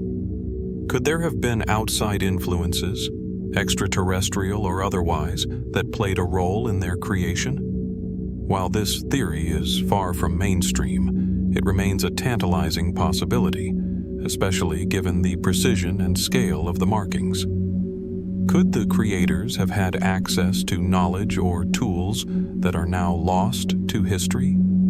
Did the geoglyphs serve a purpose that we simply cannot comprehend with our current understanding of ancient cultures? For now, the true purpose and origin of the Brazilian geoglyphs remain a mystery. They stand, silent and enigmatic, scattered across the Amazonian landscape, waiting for the answers that time has yet to reveal. As research continues and new discoveries are made, one thing is certain: the story of these ancient earthworks is far from over. What secrets are still hidden beneath the dense canopy of the rainforest, waiting to be uncovered by those daring enough to look? Only time will tell. In the heart of the Amazon rainforest, beneath the endless canopy of green, lies an ancient secret that has intrigued scientists for decades: the phenomenon of terra preta, or Amazonian dark earth. These rich, fertile soils, buried deep in the jungle, hold within them more than just the promise of abundant crops. They contain a mystery, one that could change our understanding of pre-Columbian civilizations and their relationship with the environment. But what is terra preta, and how did it come to be? The discovery of terra preta is, in many ways, like stumbling upon an archaeological treasure. These soils, dark in color and unusually fertile, stand in stark contrast to the otherwise nutrient-poor land of the Amazon rainforest. Stretching across large areas of Brazil, they are found to contain a mixture of charcoal, pottery shards, animal bones, and other organic materials, all deeply embedded in the earth. The soil is significantly richer in nutrients than its surrounding environment, capable of supporting plant life in a region where much of the land would be otherwise barren. While the Amazon may be a rainforest teeming with life, much of its soil is remarkably poor in terms of agricultural potential. Yet, terra preta seems to defy this expectation, raising the question: how was this fertile soil created in such an inhospitable environment? Modern scientists have long believed that the soil was produced by ancient human societies who used a mix of organic waste, charcoal, and other materials to enhance the land's fertility. It is commonly thought that indigenous peoples in the Amazon deliberately enriched the soil through a process known as slash and char, in which plant material was burned and mixed with organic waste to create a type of biochar, an extremely effective soil amendment. These early agricultural practices likely allowed ancient people to create thriving, sustainable farms and gardens, even in the heart of the rainforest. But what remains puzzling is the scale and persistence of terra preta. The soil is not just found in small, isolated pockets, but in large, vast regions, suggesting that these early inhabitants had a much larger impact on the landscape than previously thought. This has led some archaeologists to reconsider the traditional view of pre-Columbian societies in the Amazon. Far from being isolated, primitive groups living in harmony with nature, could these early peoples have been shaping the environment in ways that were both sophisticated and deliberate? The fact that terra preta is found not only in isolated pockets but also near ancient settlements and ceremonial sites suggests that the people who lived here had the knowledge and tools to transform their environment on a grand scale. Some researchers even argue that the Amazon was not the untouched wilderness that Europeans once believed, but rather a landscape actively shaped and managed by its indigenous inhabitants for thousands of years. However, Terra Preta is not merely a tale of agriculture and sustainability. Beneath its fertile surface lies an even more perplexing question. How was this soil created in the first place? While we know that Terra Preta is a product of human intervention, the methods by which it was developed remain shrouded in mystery. The burning of organic material to create charcoal is a relatively simple process, but the sheer quantity of Terra Preta found across such vast areas of the Amazon suggests that these early inhabitants possessed a deeper knowledge of soil science and ecological management than is commonly acknowledged. Did they possess techniques or tools that have since been lost to history? Could their methods have been passed down orally, only to disappear with the collapse of their civilizations? Even more intriguing are the potential unintended consequences of Terra Preta. Some researchers believe that the soil could have played a significant role in shaping the growth and development of the Amazon's biodiversity. The richness of Terra Preta might have encouraged the growth of certain plant species, which in turn attracted animals and other organisms, creating a kind of ecological network. This network could have helped to shape the forest structure over centuries, making it far more diverse and complex than it might otherwise have been. Could these early peoples have understood the intricacies of ecological balance to such an extent that they were able to manipulate it for their benefit? Was the Amazon rainforest not just a passive environment, but rather a carefully managed and cultivated landscape? However, there is another theory that raises even more profound questions about the origin of Terra Preta. Some researchers suggest that the creation of this fertile soil may not be entirely the work of human hands. Could there be an even more ancient, mysterious origin for Terra Preta? The idea that Terra Preta might have existed long before human settlements in the Amazon raises unsettling questions. Could these ancient soils be remnants of a far older, forgotten civilization? One that understood the Earth's natural processes in ways that we are only beginning to comprehend. Some have even speculated that the soil could be the product of a long-lost advanced civilization, whose environmental knowledge and agricultural practices were lost to time. This theory aligns with the idea of ancient, forgotten knowledge. Perhaps a civilization that had already mastered bioengineering long before we had even begun to understand the principles of sustainable farming. And yet, there are still other, more fringe ideas that suggest an even more radical possibility. Could the creation of Terra Preta be the result of extraterrestrial influence? While this theory is highly speculative and lacks substantial evidence, it does raise an interesting point. The level of sophistication in the soil's creation and the methods used could suggest a knowledge far beyond the capabilities of the societies that are thought to have created it. Could it be that these early peoples were guided, or even taught, by forces beyond our world? It is a possibility that has intrigued those fascinated by ancient astronaut theories, though it remains highly controversial within the scientific community. The most widely accepted theory, of course, remains the idea that Terra Preta is the product of human ingenuity, an ancient form of sustainable agriculture, passed down through generations and honed over centuries. But even this explanation only scratches the surface of a much deeper mystery. What other secrets might lie hidden beneath the dark soil of the Amazon? Could the ancient techniques used to create Terra Preta hold the key to solving modern environmental challenges, such as soil degradation and climate change? Is there a deeper connection between the land and its people, one that we have yet to fully grasp? As modern researchers continue to probe the depths of the Amazon, Terra Preta serves as a reminder of the vast, untold stories that lie buried beneath the surface of our world. What we have uncovered so far is only a fragment of the mystery, and there may still be much more to discover. Could there be ancient wisdom, lost to time, waiting to be uncovered? And what could it teach us about our relationship with the earth, both the one we inhabit and the one that lies buried beneath the thick canopy of the rainforest?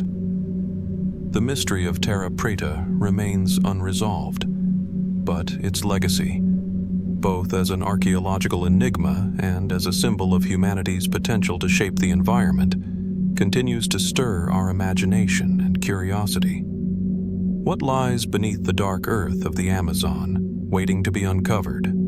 Only time and further research will reveal the truth. In the dry, windswept deserts of southern Peru, there lies an archaeological enigma that has puzzled researchers and archaeologists for over a century: the Paracas elongated skulls.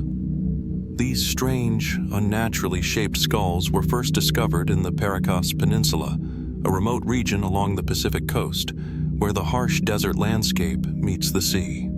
For years, they have drawn the attention of scientists, anthropologists, and even those with more unconventional theories, all eager to understand their origin and significance. The skulls are unmistakable. Unlike the typical rounded human skulls, these specimens display a pronounced elongation, with foreheads that slope sharply backward and the occipital bone at the back of the skull distended into a narrow point. Some of the skulls are so extreme in their deformity that they appear almost alien in nature, leading some to suggest that they could be evidence of an unknown civilization or even something far more extraordinary. What makes the Paracas skulls so intriguing isn't just their unusual shape, but also the mystery surrounding the people who created them. The Paracas culture, which thrived in the region between 800 BCE and 100 BCE, is considered one of the earliest and most advanced civilizations in ancient Peru. The people of Paracas were known for their advanced agricultural techniques, intricate textiles, and sophisticated knowledge of the stars and the universe. But the elongated skulls suggest that there was something even more complex at play, a cultural practice so peculiar that it has sparked a multitude of questions about their true purpose. For decades, the prevailing explanation for these elongated skulls has been that they were the result of a process known as cranial deformation. This practice, common among ancient cultures around the world, involved binding the heads of infants with tight cloth or wooden boards to deliberately shape their skulls. In the case of the Paracas people, this custom seems to have been a significant part of their cultural identity, as evidenced by the large number of elongated skulls found at burial sites in Paracas. It's believed that these deformed skulls were seen as a mark of distinction, perhaps a symbol of high social status or religious significance, and that the practice was reserved for the elite members of society. However, the evidence surrounding the Paracas skulls has led some researchers to question whether the deformation theory fully explains the extreme nature of the skulls. Some of the skulls found at the site exhibit such an exaggerated shape that it's hard to believe they could have been achieved through mere cranial binding. Unlike other cultures where cranial deformation was practiced in moderation, the Paracas skulls exhibit such a dramatic elongation that they raise the question: could there have been a more complex or even unknown process behind the formation of these skulls? Moreover, the size and weight of the skulls further challenge the deformation explanation. Some of the elongated skulls found in Paracas are not only larger than typical human skulls, but also significantly heavier, suggesting that they may have been structurally different from ordinary human crania. This leads some researchers to ask, is it possible that these skulls belong to a different type of human, one whose anatomical structure was distinct from the norm?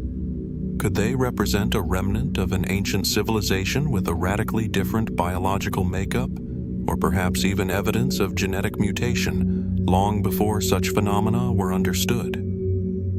As the mystery deepens, some theories venture even further into the realm of the extraordinary. a few fringe researchers have posited that the Paracas elongated skulls might be evidence of an extraterrestrial influence. They point to the unusual features of the skulls, particularly the pronounced occipital region, and suggest that they bear a striking resemblance to depictions of aliens in popular culture. Some argue that the Paracas people may have had contact with beings from another world, whose genetic traits could have been passed down to the population, explaining the unusual cranial structure. While these theories remain speculative, they tap into the broader, long-standing fascination with the idea that ancient civilizations may have been influenced by extraterrestrial visitors. Could the Paracas skulls, with their almost otherworldly shape, be a physical manifestation of this supposed contact? Or is it simply the result of human ingenuity, the product of a society that took cranial deformation to extraordinary lengths? Another possibility is that the elongated skulls are evidence of a lost ancient tradition, one that was not simply about aesthetics or status, but also served a deeper spiritual purpose. The Paracas people, like many ancient cultures, were deeply connected to the natural world, and their art and architecture often reflected this.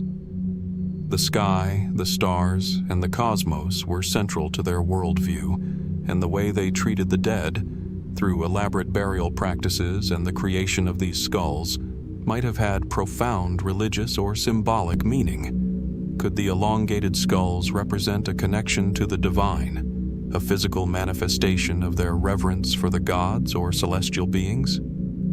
In recent years, DNA testing has been carried out on some of the Paracas skulls in an attempt to shed light on their origin and possible genetic makeup.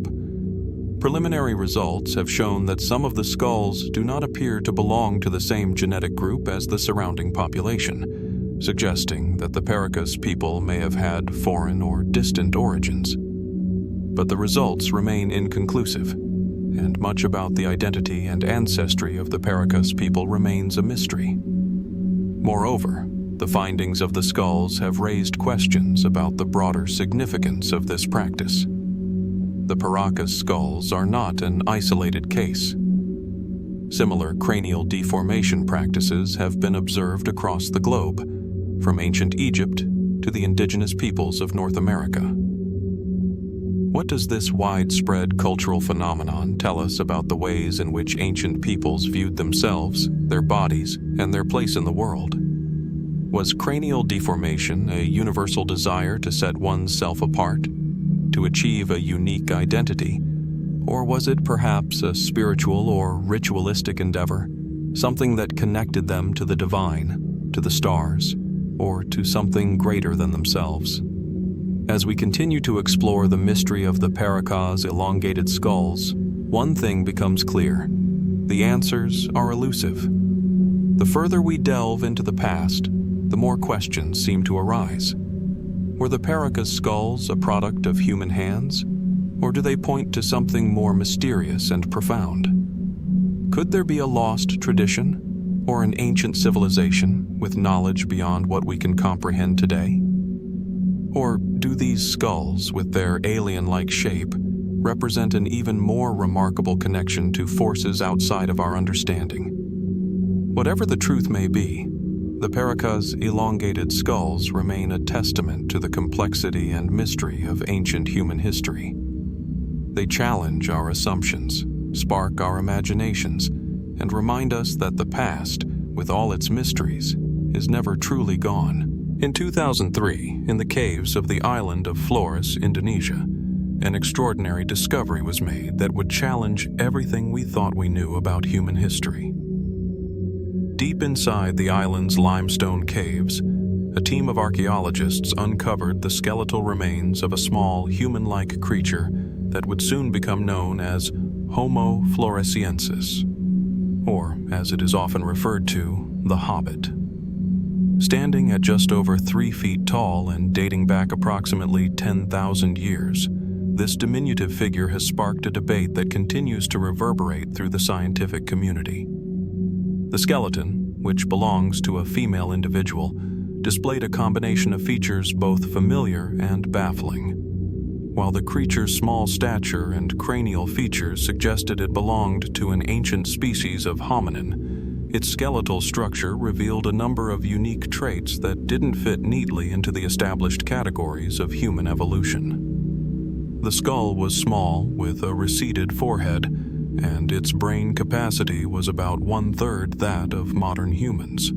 Yet, its hands and feet resembled those of Homo sapiens, with relatively advanced features for a creature of its size. So, who or what was this individual? And how could such a creature have survived so close to modern times, well within the time frame of human civilization? The discovery of the Homo floresiensis skeleton, now referred to colloquially as the Hobbit, ignited a firestorm of speculation. Some argued that this tiny creature was a descendant of early humans who had evolved in isolation on the island of Flores, their size reduced by a process known as insular dwarfism. According to this theory, the limited resources and confined environment of the island may have caused the population to shrink over generations, a phenomenon that has been observed in other species, such as dwarf elephants and miniature horses, which evolved on isolated islands throughout history. However, there are those who have proposed a more radical explanation, one that goes beyond the simple effects of insular dwarfism. Could this small, human-like creature be something entirely different? A remnant of a species that was once widespread but had gone extinct by the time modern humans emerged? Could Homo floresiensis have been a separate branch of humanity, one that shared a distant ancestor with Homo sapiens but evolved along a completely different path? The mystery surrounding the 10,000-year-old dwarf skeleton intensifies when we consider its relatively recent existence. 10,000 years may seem like an age too far removed for us to relate to, but in the context of human evolution, it is a mere blink of an eye. Modern humans, Homo sapiens, have inhabited the Earth for roughly 200,000 years, and yet Homo floresiensis persisted in an isolated pocket of the world until just a few millennia ago. How could a species so distinct have lived side by side with our ancestors and other ancient human species, such as Neanderthals and Denisovans, without leaving behind more definitive evidence of its existence?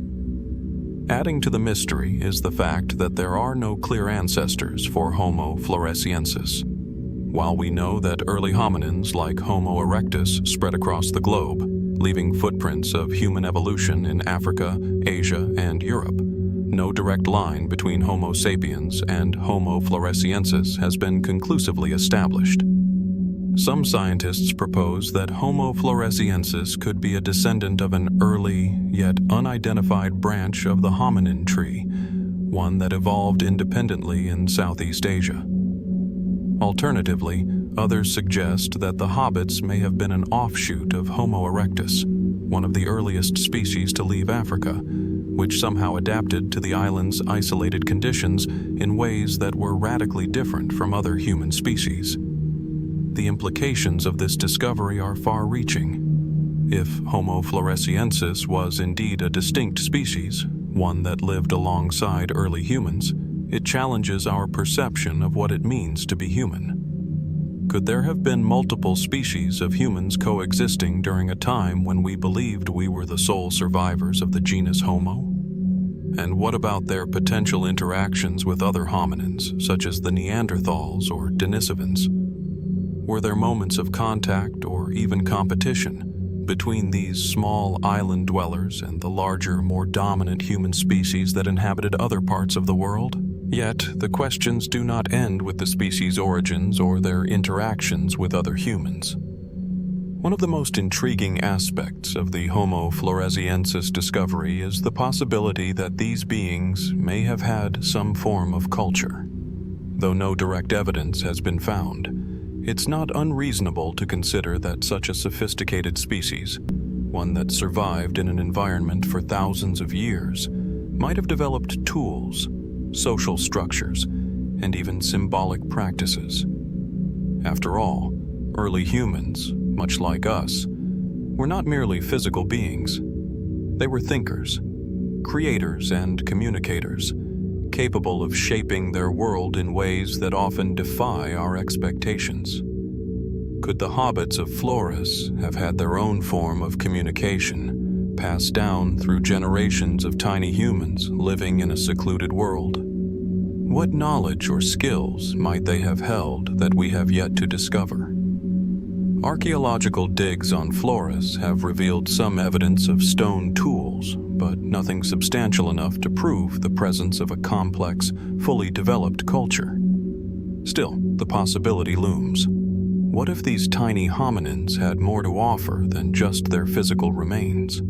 As researchers continue to uncover new evidence, it becomes increasingly difficult to place Homo floresiensis into the existing framework of human evolution. Was it simply an island anomaly, shaped by geography and the limits of the environment, or was it a species of humans that developed its own unique trajectory in the vast web of our evolutionary history? The remains of this ancient dwarf still hold secrets buried beneath the soils of Flores, Indonesia. Each new discovery raises further questions about our place in the grand narrative of life on Earth. In the world of archaeology, the boundaries between myth and reality often blur, and the discovery of a 10,000-year-old dwarf skeleton only deepens the mystery. Could it be that our history is far richer, more complex, and more intertwined with strange and fascinating beings than we've ever realized? For now, the mystery of Homo floresiensis endures, waiting for the next discovery to shed light on its origins and the world it once inhabited. What secrets lie hidden in the shadows of Flores, waiting to be uncovered? What might these tiny ancient creatures reveal about the forgotten corners of human evolution that science has yet to explain? Only time and more discoveries will tell. In the dense, isolated forests of Portugal, near the village of Lapedo, an archaeological discovery was made in 1998 that would send shockwaves through the scientific community. Tucked away within the hidden recesses of the region's rugged terrain, researchers unearthed the remains of a child believed to have lived some 24,000 years ago during the Upper Paleolithic period. The remains were unusual, not only because they represented one of the earliest human burials in Europe, but also because of the strange and enigmatic features that seemed to challenge everything we thought we knew about early humans. This child, a boy, was buried in a deliberate and careful manner, surrounded by grave goods, a powerful indication of ritual or cultural significance. But it was the child's skull that captivated the imagination of those who studied the remains. When analyzed, it revealed something both familiar and profoundly unsettling. A blend of features that appeared to straddle the line between two distinctly different groups of early humans. The Lapedo Child's skull had an unusual combination of traits that appeared to fuse the features of Homo sapiens, the anatomically modern human, with those of a more archaic human species, like the Neanderthals. Its face was flatter and broader than that of a typical Homo sapiens skull, with a pronounced brow ridge that seemed reminiscent of Neanderthal anatomy. Yet the rest of the features, from the structure of the skull to the dental arrangement, were more aligned with modern humans. It was as if the child had been born from an intersection of two worlds, two distinct forms of humanity that had coexisted long before their eventual extinction. The questions that arose from this discovery were immediate and profound. Could this child have been part of a population where Homo sapiens and Neanderthals were still interbreeding, long after we had assumed the two species had separated? Or could this skull represent evidence of a previously unknown human species, a branch of humanity that blended features of the ancient past with those of the more advanced humans of the time? The dating of the child's remains placed it firmly within the period when both Homo sapiens and Neanderthals were believed to have coexisted in Europe. It had long been assumed that Neanderthals had died out well before the emergence of modern humans, but the Lapedo Child's features suggested that this narrative might be oversimplified. Did the Neanderthals persist much longer than previously thought? And did they continue to influence the gene pool of early Homo sapiens? Were these early humans not as isolated as we once assumed? Could this child, with his peculiar features, have been part of a population that was a living bridge between these two ancient human species? The prevailing hypothesis among many archaeologists is that Homo sapiens and Neanderthals interbred at various points in history, particularly in the regions where their territories overlapped. Genetic evidence from modern humans has confirmed that up to 2% of the DNA of people of European and Asian descent comes from Neanderthals. However, the Lapedo Child's remains provide a much more compelling physical piece of evidence of this interbreeding. It's not just DNA that links us to these ancient humans. There is also the possibility that their features, their physical traits, might have survived in our ancestors far longer than we had ever imagined. But there are other, more speculative theories at play too. Some researchers have suggested that the Lapedo Child might not be a result of Homo sapiens and Neanderthal interbreeding at all, but instead could represent a completely new form of human that existed during a time when the line between species was more fluid than we can currently understand. Could there have been other undiscovered species of humans living alongside Homo sapiens and Neanderthals, their traits blending in ways that challenge modern assumptions about the evolutionary tree? Some fringe theories even suggest that the Lapedo Child's remains are evidence of a human species that was not only contemporaneous with Homo sapiens, but also quite possibly a part of an even earlier human wave, one that survived in remote pockets of Europe and elsewhere long after we had assumed they had disappeared. Could this child's peculiar anatomy point to a line of human evolution that we've overlooked? A branch of humanity that managed to persist long after the last Neanderthals vanished? To add another layer of intrigue, the child's burial suggests a deep cultural complexity.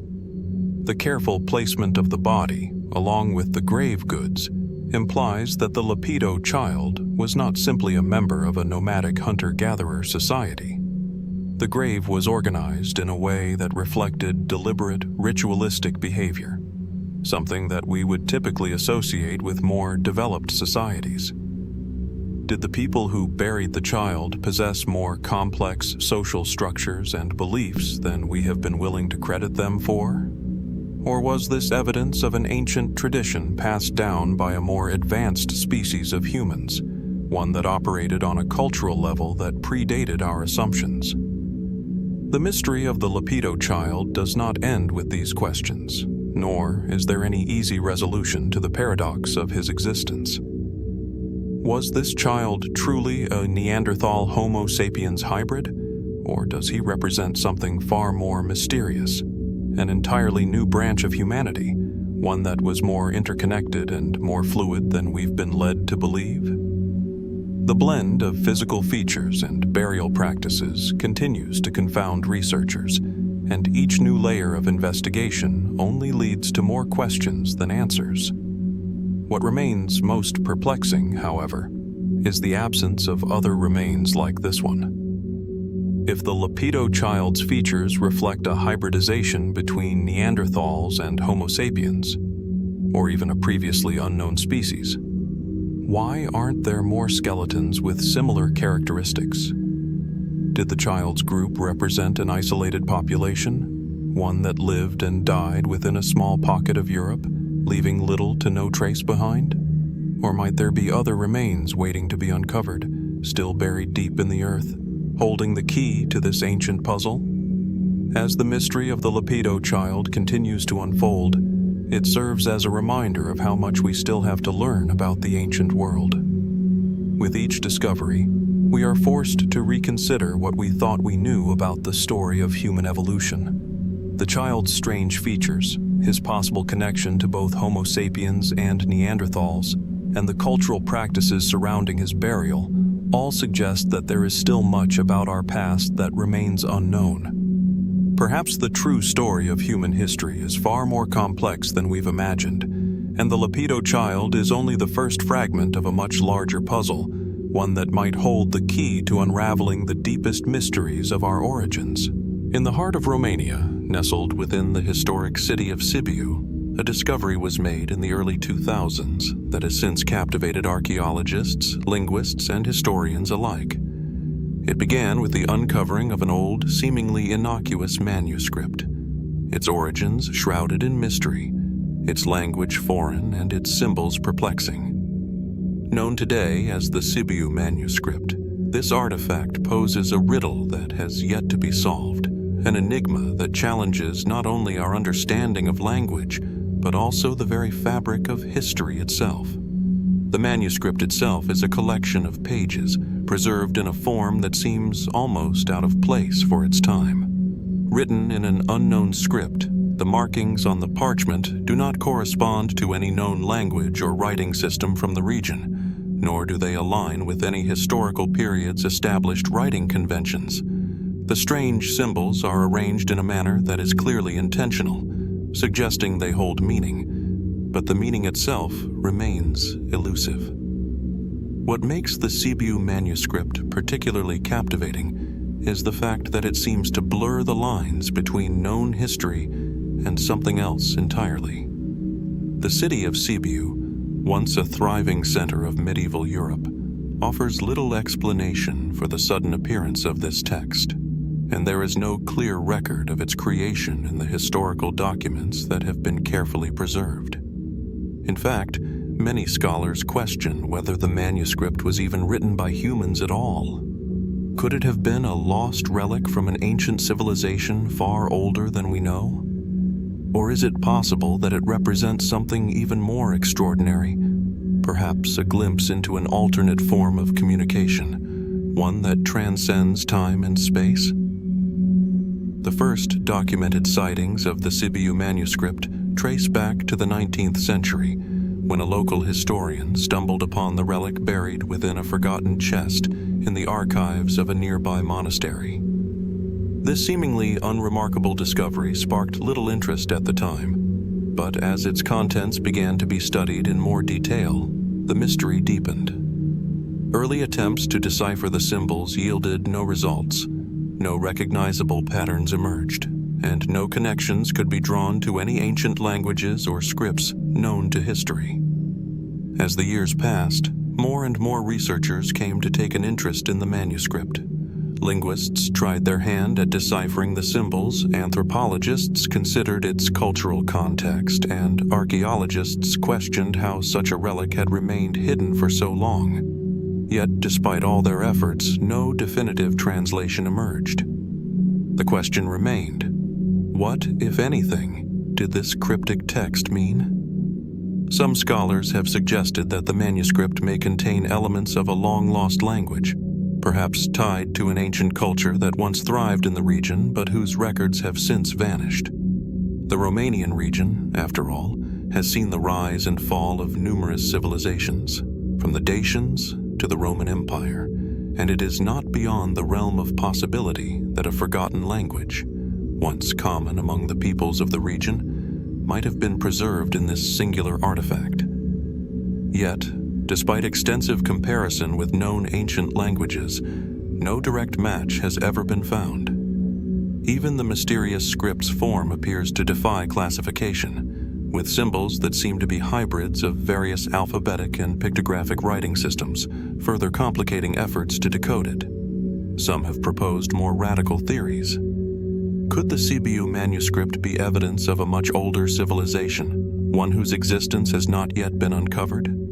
There are whispers in certain circles that the symbols are not merely linguistic but represent something far more complex, perhaps even a type of advanced knowledge or technology encoded in a way that modern minds simply cannot grasp.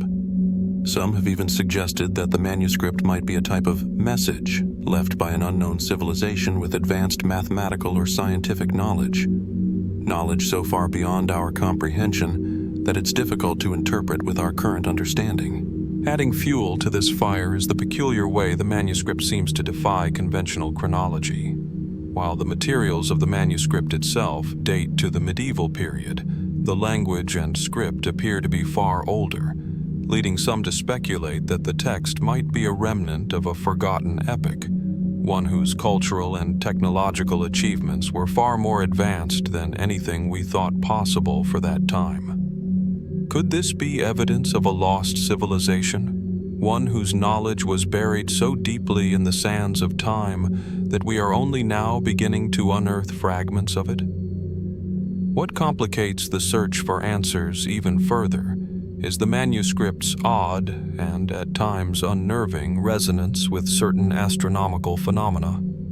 Some researchers have noted that certain patterns in the manuscript's symbols seem to align with the movement of celestial bodies, specifically the positions of certain stars and constellations that were of significant importance to ancient cultures. Could this manuscript contain information about the cosmos that predates modern astronomy? Is it possible that the creators of this text were privy to celestial knowledge that was lost to time, only to be rediscovered by later civilizations? Even more perplexing is the connection that some theorists draw between the Sibiu Manuscript and other mysterious artifacts found in Europe. Some point to similarities between the symbols on the manuscript and those found on ancient megalithic sites like Stonehenge or the Göbekli Tepe ruins. Could there be a hidden thread connecting these ancient structures with the manuscript, suggesting a network of cultures, long forgotten by history, that once shared common symbols, beliefs, or knowledge? Yet, for all the theories and speculation, there is no concrete evidence that can explain the Sibiu manuscript's true origins. The text's appearance in the archives of Sibiu, with no accompanying records or historical context, only adds to the enigma. Was it placed there intentionally by an ancient scholar, or was it simply the chance discovery of a fragment left behind by a civilization long lost to time? And why does this artifact appear so anomalous, as though it belongs to a time and place that doesn't fit neatly within our understanding of history? The more we look into the Sibiu manuscript, the more we find ourselves staring into a void of uncertainty. Is this a piece of a larger puzzle that, if solved, could dramatically alter our understanding of human history? Or is it simply an inexplicable artifact, a relic from a lost time, its meaning forever beyond our reach? As we explore the mystery of the Sibiu manuscript, we are reminded of how little we truly know about the ancient world. The script may remain indecipherable, the message it holds forever hidden from us. But in that very uncertainty, there lies an invitation to keep searching, to keep questioning, to wonder if, perhaps, the truths of our past are still waiting to be uncovered, buried beneath layers of time and forgotten knowledge. The Sibiu manuscript stands as both a testament to our desire to understand the ancient world and a reminder that some mysteries may never be fully solved.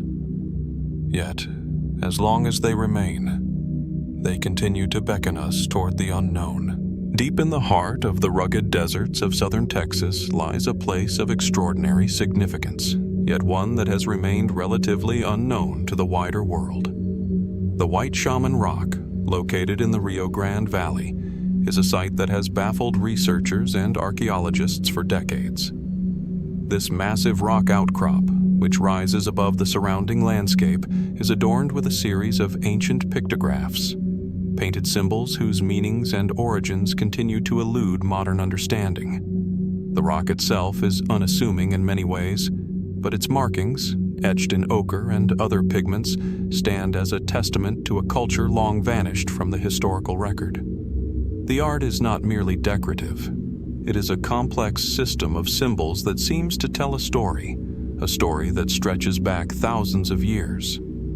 The question remains, who were the creators of this art, and what message were they trying to convey? The White Shaman Rock features several distinct panels, each one covered in images that seem to depict a variety of beings and events. Among the most striking is a central figure, which some have interpreted as a shaman, a person believed to have had the ability to communicate with the spirit world.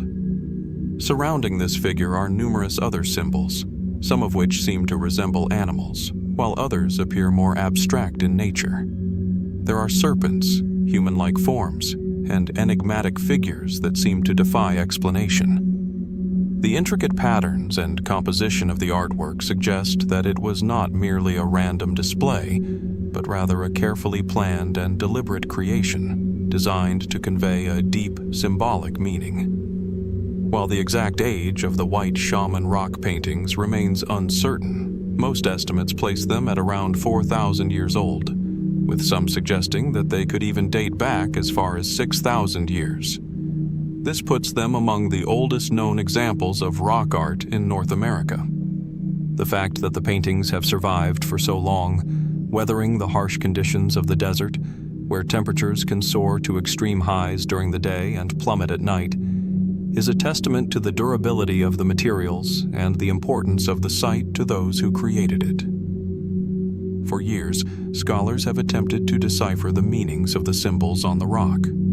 Some argue that they represent the religious or spiritual beliefs of the ancient people who lived in the region, possibly related to the cult of the shaman. Others suggest that the images could be a form of celestial mapping, perhaps depicting the movement of the stars and planets.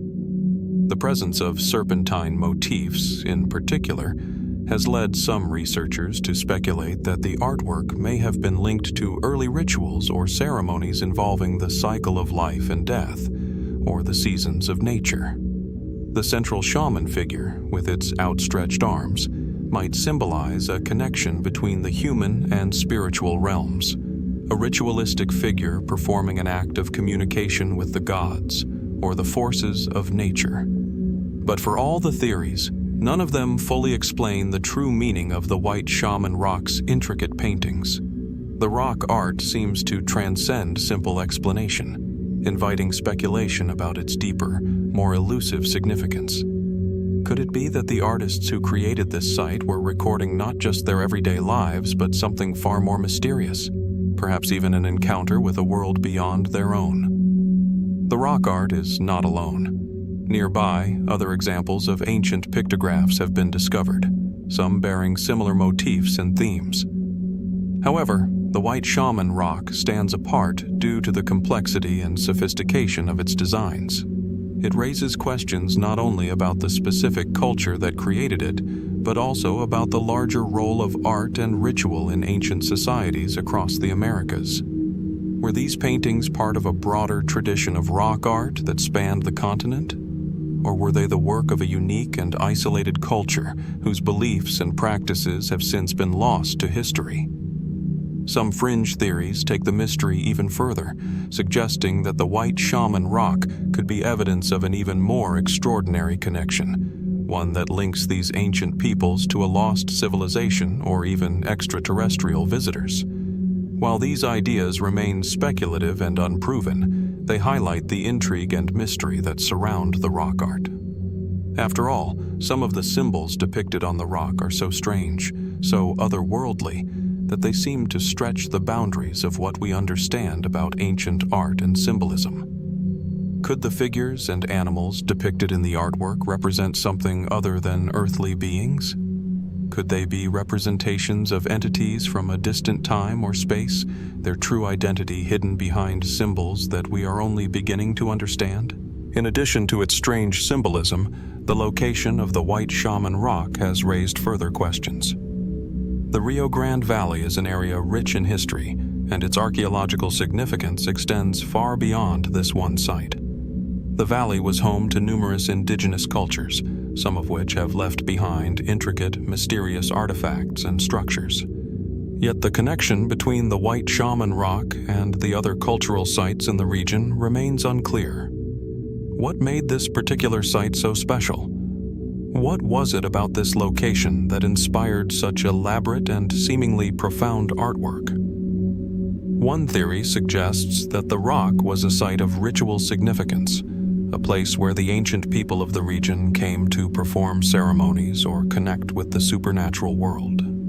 The images of shamans and animals could be symbolic representations of the forces that the people believed controlled their fate, forces that they sought to commune with or appease through their rituals. Others suggest that the artwork may have served a more practical purpose, acting as a form of early communication or record-keeping. Could these symbols have been a map, a guide for future generations to follow? Or perhaps they were a warning, a way of marking something important, a sacred site, a place of power, or even a moment in time that needed to be remembered for posterity. As with many archaeological mysteries, the White Shaman Rock offers more questions than answers. Its intricate and mysterious artwork continues to provoke debate and intrigue, inviting researchers to peel back the layers of time in search of clues to its origins and meaning. Yet for all the study and speculation, the true purpose of the site remains elusive, perhaps intentionally so. Is it possible that the White Shaman Rock represents something beyond our current understanding of ancient cultures and their connection to the spiritual world? Could the figures and symbols on the rock be telling a story that has yet to be fully understood? One that holds deeper truths about the ancient peoples of North America and their relationship with the cosmos, the earth, and each other? As we continue to explore the mystery of the White Shaman Rock, we are reminded of the vastness of what remains unknown about our ancient past. The site stands as both a puzzle and a testament to the ingenuity and spiritual depth of the people who once lived in the region. Perhaps one day, with new discoveries and insights, the secrets of the White Shaman Rock will be revealed.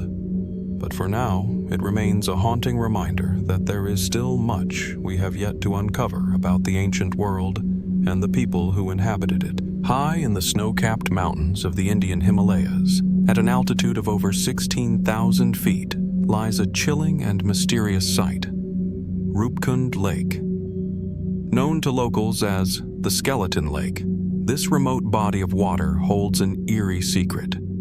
Beneath its cold, still surface and scattered across its shores lie the remains of hundreds of human skeletons, a discovery that has confounded archaeologists and historians alike for decades. Roopkund Lake, located in the state of Uttarakhand, is not a place one would easily stumble upon. Its isolation, coupled with the unforgiving terrain, has kept the site shrouded in mystery for centuries. It wasn't until the 1940s that the world first became aware of the skeletal remains. A group of forest rangers, while traversing the area, stumbled upon the gruesome discovery, and word soon spread of the strange occurrence. But who were these people, and what caused their untimely deaths in such a remote and inhospitable location? The lake itself is a picturesque yet haunting sight, a mirror-like expanse surrounded by jagged peaks and thick alpine forests. Its waters, which reflect the sky above, often appear unnaturally still, giving the place a surreal quality. When the snow melts during the warmer months, the skeletal remains become exposed, littering the shores in unsettling heaps. With some estimates suggesting that over 300 bodies are scattered around the lake, the question arises, why did so many people perish in this high-altitude graveyard? And why were their bodies left behind in such an unusual place? The first academic investigations into the site were largely inconclusive. For many years, scientists and archaeologists struggled to piece together the puzzle of Roopkund Lake. Several theories emerged. One of the earliest and most widely accepted at the time suggested that the skeletons belonged to pilgrims who had perished in a violent storm. This explanation seemed plausible at first, given that the lake sits along a historic trekking route used by devotees on their way to the sacred shrine of Nanda Devi. But while a sudden and violent storm could have killed a few, it seemed unlikely that a large group of individuals, spread out across such a wide area, would have fallen victim to it. Moreover, the state of preservation of the skeletons raised further questions. The bodies appeared to have been untouched by decay, as if they had been placed there deliberately, rather than washed up by the elements. In the years that followed, more sophisticated investigations began to shed light on the strange events that led to the deaths at Roopkund. Genetic studies, carried out by researchers at the University of Delhi and other institutions, revealed that the skeletons did not belong to a single group of people, but were instead made up of individuals from various different regions. Some of the bodies appeared to be of South Asian descent, while others had characteristics suggesting they were of European or Middle Eastern origin. This revelation left researchers scratching their heads. If these individuals were not all local pilgrims, what brought such a diverse group of people to this remote location? And why did they all die in the same place, in such an unexplained manner? The most puzzling aspect of the discovery is the apparent cause of death. The skeletons show signs of blunt force trauma to the skulls, with many having been struck by large, heavy objects. Some of the skulls are deeply fractured, while others show evidence of being struck from above. Could it be that these people were struck by falling rocks or debris? And if so, why were they all in the same location, in the midst of what appears to be a violent event? The absence of any obvious signs of external injury to the rest of the bodies only adds to the confusion. Whatever killed these people seems to have left little physical trace, but the trauma to their skulls suggests an impact from an object far heavier than anything likely to have been carried by humans at that time. Theories about the cause of death have ranged from natural to more speculative explanations. One possibility is that the individuals at Roopkund Lake were caught in a violent hailstorm, with ice or large hailstones falling from the sky and causing the fatal injuries. Some witnesses, especially those from the local region, claim that the area is prone to sudden, severe weather events that can occur without warning. A hailstorm, heavy enough to strike down a group of people, might account for the blunt force trauma observed on the skeletons. However, the sheer number of people and the geographic spread of the bodies suggest that the event, if natural, would have had to have been extraordinarily powerful.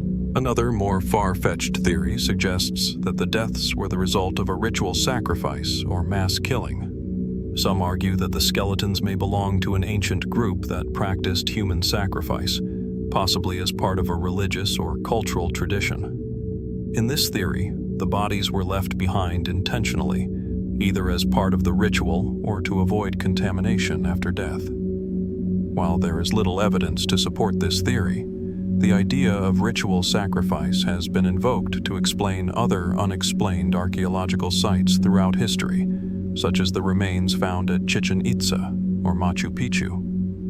Yet another theory, drawing from ancient lore, points to the possibility of a supernatural event. Some locals have long believed that the lake is cursed, with stories passed down through generations about strange and unexplained occurrences. Could it be that the deaths at Roopkund were tied to some otherworldly force, an event beyond the scope of human understanding? The idea of a curse may seem far-fetched to some, but in the context of a place as remote and enigmatic as Roopkund, such theories are not easily dismissed. As more evidence has been gathered, the mystery surrounding Roopkund Lake has only deepened. The most recent findings point to the possibility of a sudden epidemic, which may have struck the group of travelers while they were trekking through the high-altitude region. Could it be that the people who perished at Roopkund were not killed by external forces, but rather succumbed to a disease that spread quickly and violently among them? However, this theory fails to explain the injuries to their skulls and the peculiar placement of the bodies. What makes Roopkund Lake even more mysterious is the discovery of human remains that appear to date back much earlier than the first recorded events surrounding the area. Some of the skeletons have been radiocarbon dated to approximately 1,000 years before the known pilgrimages to the lake began. This raises further questions. If the skeletons are so old, what did the people who discovered them make of their existence? Were they aware of the mysterious remains, or were they just another part of the landscape left to be uncovered by future generations? The true cause of the tragedy at Roopkund Lake remains elusive, and with each new theory, the mystery only deepens. Could it be that the lake holds the remains of a lost civilization, its people wiped out by an unforeseen disaster? Or are we simply left with the tragic remnants of a group of people who met an untimely end in the unforgiving wilderness? Whatever the case may be, the bones at Roopkund Lake continue to raise questions that have yet to be answered. Their presence, scattered in the high-altitude solitude of the Himalayan mountains, is a stark reminder that the past is not always as easily understood as we might like. The mystery of Roopkund remains one of those rare archaeological enigmas whose answers may lie buried beneath centuries of ice and stone, waiting for a future generation to uncover. As we continue our journey through the world's most enigmatic archaeological sites, we now turn our attention to the small island of Malta, where beneath the sun-drenched surface, a mystery lies hidden in the earth. It is a place where time itself seems suspended, a place that beckons the curious and the skeptical alike. We are drawn here to the Hypogeum of Hal-Saflieni, a subterranean world that, like many ancient sites, seems to hold more questions than answers. The Hypogeum is not just a place, but an experience, a vast, underground labyrinth carved into the bedrock. The very name, Hypogeum, comes from the Greek word for underground, and that is precisely what it is, a subterranean temple complex that stretches deep below the surface, a world untouched by the daylight above. It was discovered in 1902, quite by accident, when workers excavating the site for new construction stumbled upon the entrance. But even before that, the location had been the subject of local folklore, and once its existence was revealed, it quickly became a subject of intense interest. What lies within is a structure unlike any other. With a depth of about 40 feet and a network of rooms spanning across 3 levels, it is not just a tomb, but a ceremonial and spiritual space. Some of the chambers appear to have been used for religious rituals, with some rooms featuring altars carved directly into the rock.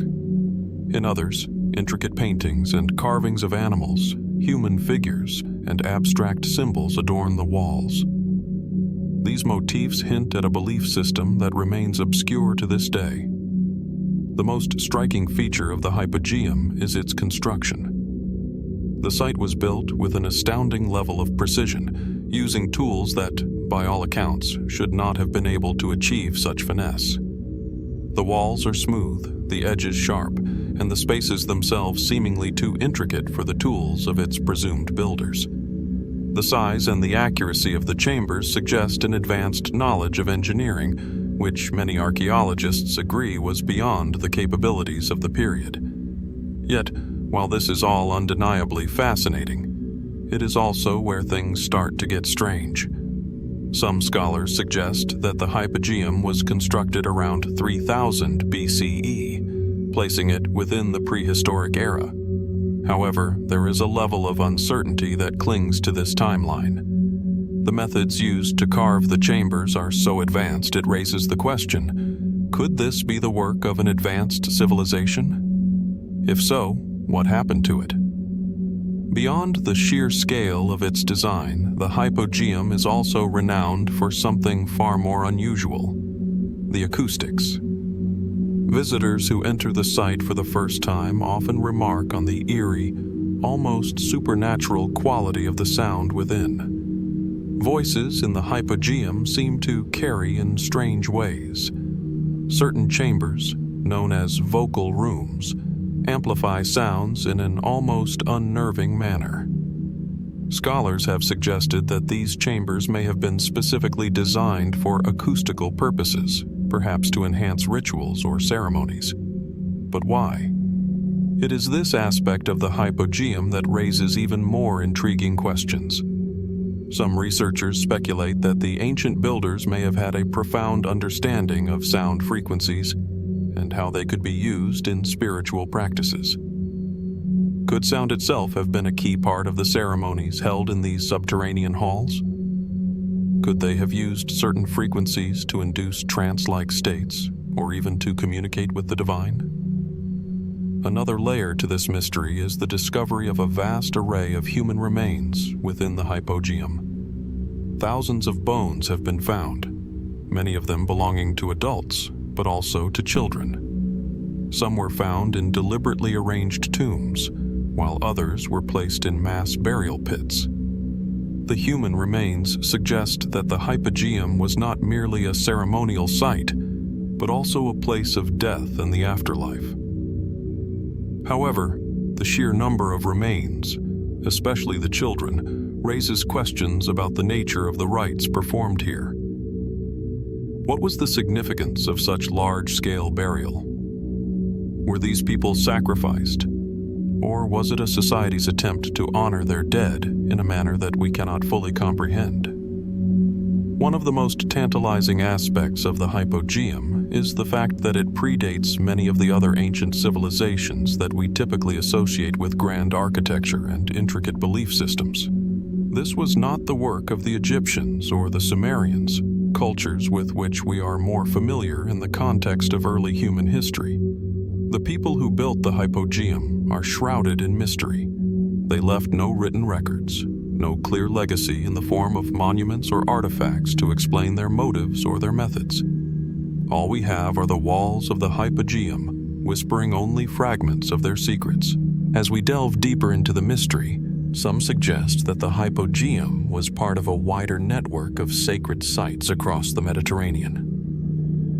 The island of Malta, with its strategic location, may have been a focal point for ancient trade and cultural exchange. Could the builders of the Hypogeum have been part of a forgotten civilization that shared knowledge across great distances? Were these people part of a larger global network, now lost to the sands of time? Yet, there are those who go even further, positing more extraordinary theories. Some speculate that the builders of the Hypogeum may have had contact with civilizations far more advanced than the ones we know of. The precision of the construction, the acoustics, and the apparent reverence for sound in the Hypogeum have led some to suggest that the builders could have had access to knowledge that was not of this earth. Could this be the result of lost technologies or ancient extraterrestrial influences? These theories, though controversial, reflect the deep and unyielding mystery that surrounds the Hypogeum. There are still so many unanswered questions. How did such an advanced structure come into existence? Why did it fall into relative obscurity after its construction? And what can we learn from the way it was designed, built, and used? The Hypogeum of Hal-Saflieni stands as a testament to the ingenuity and mystery of a long-lost world. It remains a place where history, myth, and speculation intertwine, where facts meet with the unknown. As we continue to probe its depths, we are left with a haunting realization. There may be far more to this site than we can even imagine. What truths, lost to time, remain buried beneath its quiet stone walls? Perhaps only the echoes of the past can tell us. As we venture further into the mysteries of our ancient past, we now turn our gaze to a remarkable feature that lies beneath the surface of the Indian Ocean, a structure that has captivated both scholars and seekers alike for centuries. It is a formation of sandbanks and coral reefs, seemingly unremarkable at first glance, yet upon closer inspection, it reveals a puzzling, almost deliberate pattern. This is the Ram Setu, or Adam's Bridge, a natural yet, some argue, artificially enhanced formation that stretches across the shallow waters between the southern tip of India and Sri Lanka. At first, the Ram Setu might appear to be just another strip of land submerged beneath the waves. But as we dive deeper, both literally and metaphorically, we uncover a series of anomalies that challenge the conventional understanding of this formation. Stretching over 30 miles, the bridge is made up of a series of low-lying sandbanks and submerged shoals, some of which rise just above the surface of the water during low tide. What makes the Ram Setu truly unique, however, is the undeniable suggestion of human intervention. Satellite images and underwater surveys have revealed that many of the sandbanks seem too symmetrical, too purposeful in their arrangement, to be purely natural. The stones and formations appear to be oddly shaped, as if placed with intent. But if this is the result of human engineering, then who could have built it, and why? The name Ram Setu refers to a bridge mentioned in the ancient Indian epic, the Ramayana, a story that dates back thousands of years. According to the legend, the bridge was constructed by the Hindu god Lord Rama and his army of monkeys to cross the ocean to reach Lanka, where his wife Sita was held captive. In the tale, Rama's army builds this bridge to enable their passage to the island, using stones that miraculously float on the water, guided by the divine will of Rama himself.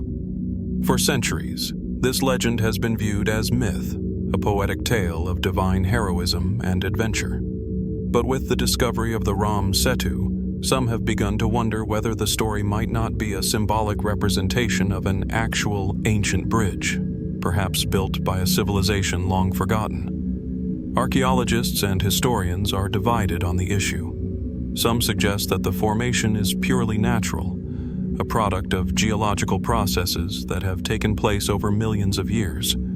The region, after all, is home to a variety of coral reefs and underwater features that have been shaped by ocean currents, tides, and shifting tectonic plates. From this perspective, the Ram Setu is simply a natural landform that has been misinterpreted as man-made due to its unusual shape and location. Yet, others argue that the evidence is far more compelling. How could such an intricate formation, stretching across such a vast distance, have come into being by chance?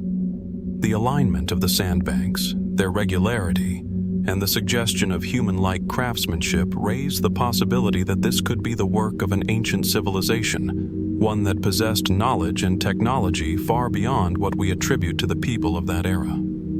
Could the Ram Setu be the remains of a lost bridge built thousands of years ago, connecting two distant lands?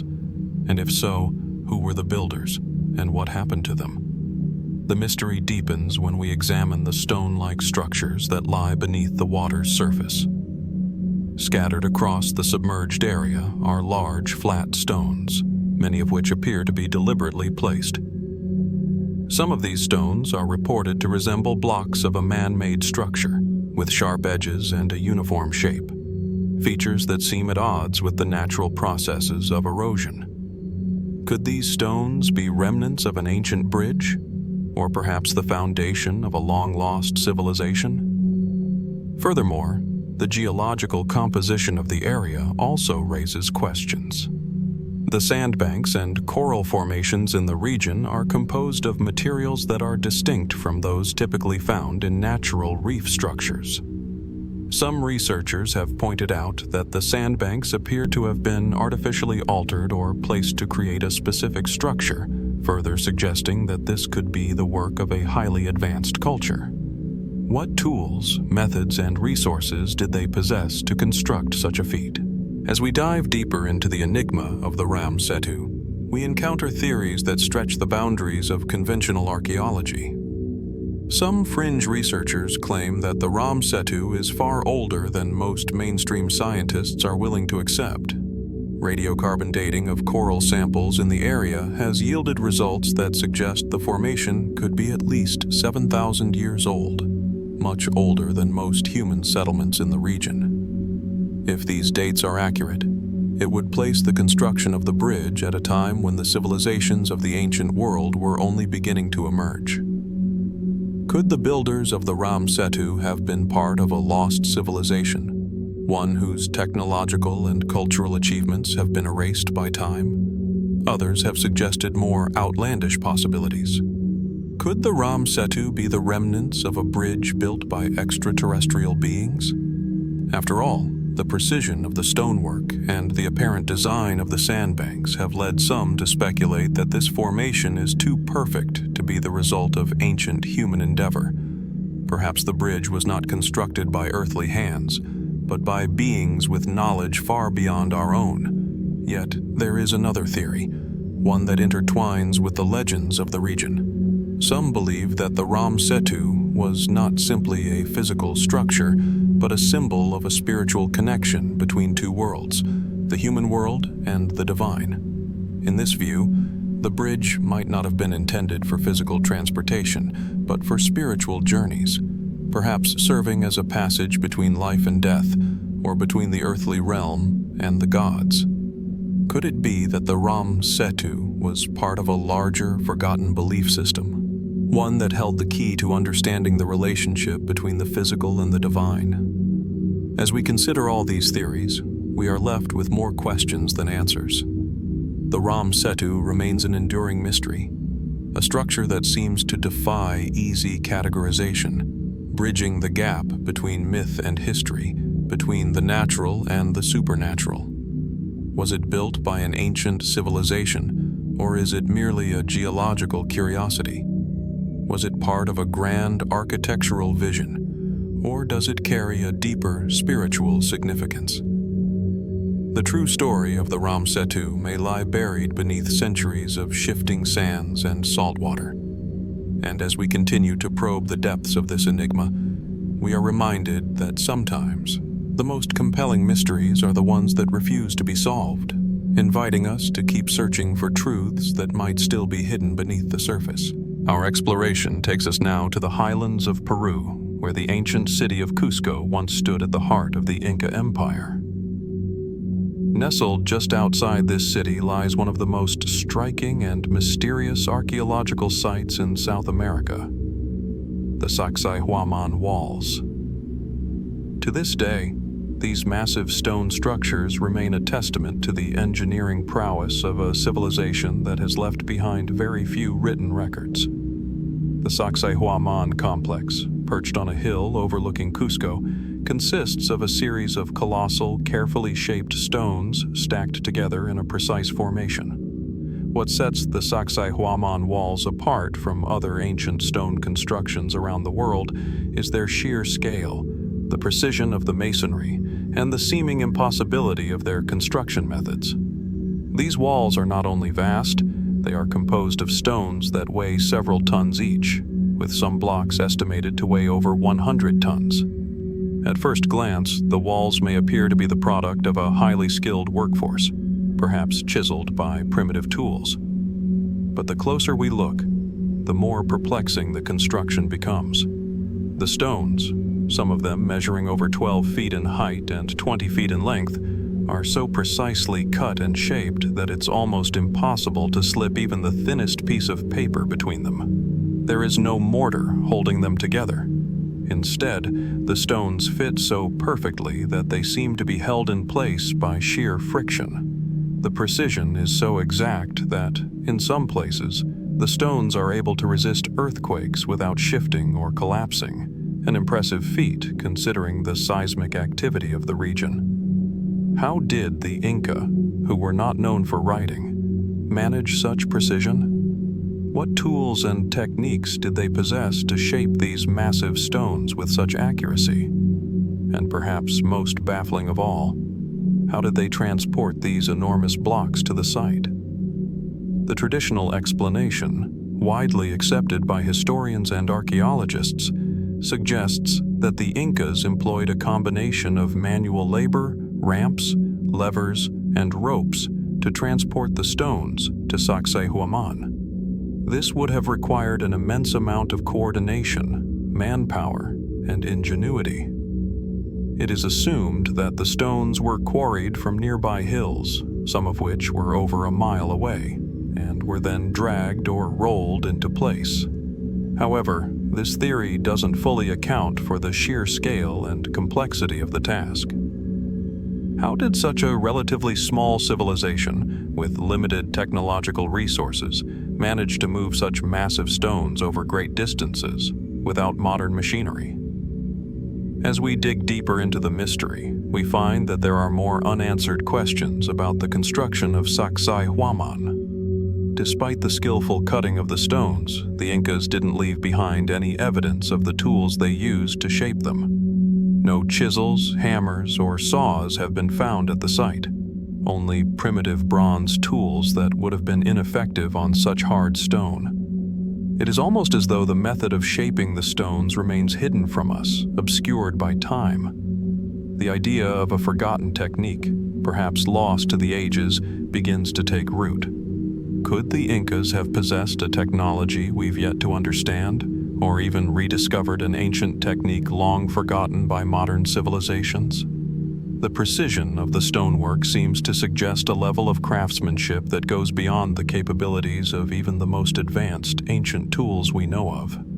Some fringe theorists have even posited that the Incas may have used methods like sonic vibrations or even lost forms of geopolymerization, techniques that might have allowed them to shape and move these stones with ease. While these ideas are met with skepticism by mainstream scholars, they linger in the background as potential explanations for the apparent mystery. What also adds to the enigma of the Sacsayhuamán Walls is their location and alignment.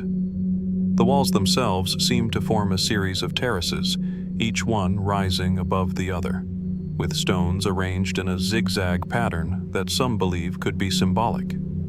Ancient texts and oral traditions suggest that the Incas attached great importance to sacred geometry, and that the positioning of their structures was often aligned with astronomical events like the solstices and equinoxes. The Sacsayhuamán complex, with its intricate design, may have served as both a military stronghold and a spiritual center, symbolizing the connection between the Inca rulers and the gods above. But to what extent were these walls designed to reflect the heavens? And how were the builders able to incorporate such celestial alignments into their architecture? Further adding to the intrigue are the large stones known as the megalithic blocks, which make up some of the most precisely cut sections of the walls. In some places, the blocks are so tightly fitted that it's nearly impossible to determine the exact method used to carve them. The perfection of the joinery is such that even after centuries of wear and tear, these stones remain immovable. Many believe that these blocks were not simply meant to be protective walls, but were part of a much larger symbolic architectural design, perhaps a form of communication with the divine or a way to channel spiritual energy. Could the Inca have understood the concept of energy flow in ways that we, with all our modern knowledge, still don't grasp? Another perplexing aspect of the Sacsayhuamán Walls is their relationship to the surrounding landscape. The site itself is situated on a hill that provides a commanding view of Cusco, yet the walls appear to be more than just defensive in nature. Many scholars speculate that the stones were part of an elaborate system of energy alignment, harnessing the forces of the earth in a manner that we still do not understand. Could these walls have been constructed to serve some larger metaphysical purpose, perhaps to tap into the natural energies of the land, or even to resonate with the cosmos? In a world where science is only beginning to explore the intersection of energy, consciousness, and the physical environment, such a theory may seem far-fetched, but it is one that continues to be whispered among those who study ancient sites. As we step back and take in the grand scale of Sacsayhuamán, it's impossible to ignore the overwhelming sense of awe that the site evokes. The precision of the walls, the mystery of their construction, and the symbolism behind their alignment all suggest that there is more to this place than meets the eye. The Inca Empire, with its remarkable advancements in agriculture, engineering, and astronomy, continues to be one of the most mysterious civilizations of the ancient world. And as we stand before the walls of Sacsayhuamán, we are reminded that some mysteries may never be fully understood, at least not in our time. Perhaps the truth of Sacsayhuamán remains buried beneath the weight of centuries, waiting for the right moment to reveal itself. Or perhaps it is meant to remain a mystery, a testament to the ingenuity and secrets of a civilization that left its mark on the earth, even if only in whispers. As we shift our focus from the ancient walls of Sacsayhuamán, we now find ourselves journeying to the cold, remote landscapes of Russia, where a mystery of a different nature awaits. Hidden deep in the forests of the Kemerovo region, far from the well-traveled paths of the modern world, lie the Russian Megaspheres, strange, perfectly round, stone-like objects that have baffled researchers and locals alike for decades. These spherical objects, some of which are over 1.5 meters in diameter, have been discovered sporadically over the years, mostly by curious explorers or hunters. They seem to appear almost out of nowhere, often buried beneath layers of earth, moss, and foliage. And yet, despite their apparent isolation, these enigmatic spheres have sparked one of the most persistent questions in the world of archaeology. What are they, and how did they come to be? The megaspheres themselves are, on the surface, simple enough in their appearance. Made of a material that resembles sandstone or granite, their surfaces are smooth and uniform, with some showing intricate patterns and markings. While the majority of them have been found in various stages of disintegration, there are still a few that remain largely intact. Some of these objects display a peculiar shine, even though they are buried in the soil or hidden among trees. The perfectly rounded shape, so precise that it almost defies natural explanation, is perhaps the most striking feature of all. It's not just the shape, but the size and the consistent nature of the spheres. How could something so perfectly round form naturally in the wild, where irregularity tends to dominate? The first documented discovery of these spheres took place in the 1990s, when a group of local scientists in the Kemerovo region stumbled upon an object buried deep in the forest floor. Upon initial inspection, it appeared to be a natural formation, a smooth stone, weathered over time by the elements. But when it was unearthed, the researchers noticed something strange. The object's weight was not consistent with that of typical stones in the area. It was much heavier than expected, and it was far too smooth, almost polished for a rock that had been sitting buried for thousands of years. This discovery opened a floodgate of questions. Were these objects, then, of human origin? If so, what could they be? Early theories proposed that they were nothing more than natural geological formations, perhaps the result of erosion or some unknown geological process. But as more spheres were uncovered, this hypothesis began to unravel. The increasing number of these strange, uniform objects with no discernible cause for their creation led to speculation that these spheres might be far older than any natural process could explain. Some researchers began to consider the possibility that these objects could be of ancient human manufacture. Could they have been crafted by a long-lost civilization, one with the technology to create perfectly spherical stones? The fact that many of these spheres appeared to be made of materials not native to the area raised further questions. If they were crafted, who built them, and why? What was their purpose? Theories ranged from these spheres being ceremonial objects, perhaps associated with some unknown religious or astronomical tradition, to more practical uses, like storage containers, tools, or even early forms of weapons. Despite all these ideas, one of the most persistent mysteries surrounding the Russian megaspheres is their apparent lack of context. No other significant artifacts have been found alongside them, no ancient cities, no ruins, no writings. They appear to be isolated objects that, if they were truly the product of human civilization, should have left behind more traces of their creators. And yet, aside from the spheres themselves, nothing else suggests that any advanced civilization once existed in this remote corner of Russia.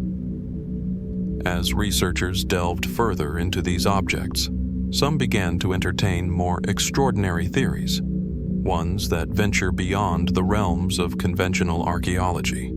Some fringe scholars have proposed that these spheres might not be of earthly origin at all. Could they, perhaps, be remnants of an extraterrestrial presence? The perfectly smooth surfaces and their seemingly deliberate design have led to comparisons with objects like the famous stone spheres found in Costa Rica, which some have theorized could be the work of non-human intelligence. Could the Russian megaspheres be part of a much larger global mystery, one that spans both time and space? Others suggest that these spheres could be part of a long-lost technology, perhaps even a type of communication device or energy accumulator. The idea of ancient civilizations having access to lost technologies that we have yet to uncover is a theory that has captivated many. What if these spheres were not just inert objects, but contained some sort of energy or vibration, something we do not yet have the tools to detect? Some even speculate that these objects could be linked to ancient technologies used for levitation or other feats of engineering that would appear almost magical to us today. But there is also the possibility that the Russian Megaspheres are far older than any of these theories allow. If they are indeed thousands of years old, could they be a relic of a time before recorded history? A time when humanity's knowledge was far different from what we understand today? Could they represent a forgotten form of knowledge, one that we have lost through the erosion of time, climate, or civilization itself? As we explore these theories, we must also confront the limitations of our own understanding. The Russian Megaspheres challenge us to reconsider our assumptions about history, technology, and the forces that shaped ancient societies. If we cannot even explain the origin of these objects, how much more is there to discover about the civilizations that existed before us? What were their capabilities, their knowledge, their connection to the world around them? The Russian Megaspheres are a reminder that history is far from fully understood, that there are still mysteries beneath the surface, waiting to be uncovered. Their perfect form, their enigmatic origin, and their isolation all serve to keep us questioning. What are we missing? What truths still lie buried in the forests of Siberia just out of reach, waiting for us to find them? And perhaps more profoundly, what if the answers we seek are not the ones we expect, but something far more elusive, far more complex than we could have ever imagined? Following our exploration of the enigmatic Russian megaspheres, we now journey to the heart of Romania, where an object was unearthed in 1974 that continues to confound researchers and challenge our understanding of human history. In the small town of Aiud, nestled in the Transylvanian plains, a strange artifact was discovered, a wedge of aluminum that would soon capture the attention of archaeologists and theorists alike. Known as the Aiud aluminum wedge, this object, though seemingly simple in form, holds within it a mystery that remains unsolved. The wedge itself is no ordinary artifact. At first glance, it might appear to be just another piece of scrap metal, the sort of object one might find in the remains of an old industrial site. However, a closer examination reveals something far more extraordinary. The Aiud wedge is made of an aluminum alloy, a material that was believed to have been first discovered and used by humans only in the late 19th century, far later than the supposed age of the artifact. Its shape, a simple wedge, may be unassuming, but the implications of its discovery have left scientists and historians grappling for answers. The artifact was found by construction workers during an excavation near the Mureș River in Romania. The workers were digging in a region known for its rich archaeological finds, having unearthed various fossilized remains and stone tools from prehistoric times. The aluminum wedge, however, was something entirely unexpected. It was discovered alongside the bones of prehistoric animals and a massive mastodon bone, which in itself posed a strange paradox. How could a man-made object be found so far out of its time, resting alongside remains that date back tens of thousands, even hundreds of thousands of years? Initial analyses of the Aiud wedge confirmed its composition: 89% aluminum, with traces of other metals. Yet, its age remains a matter of fierce debate.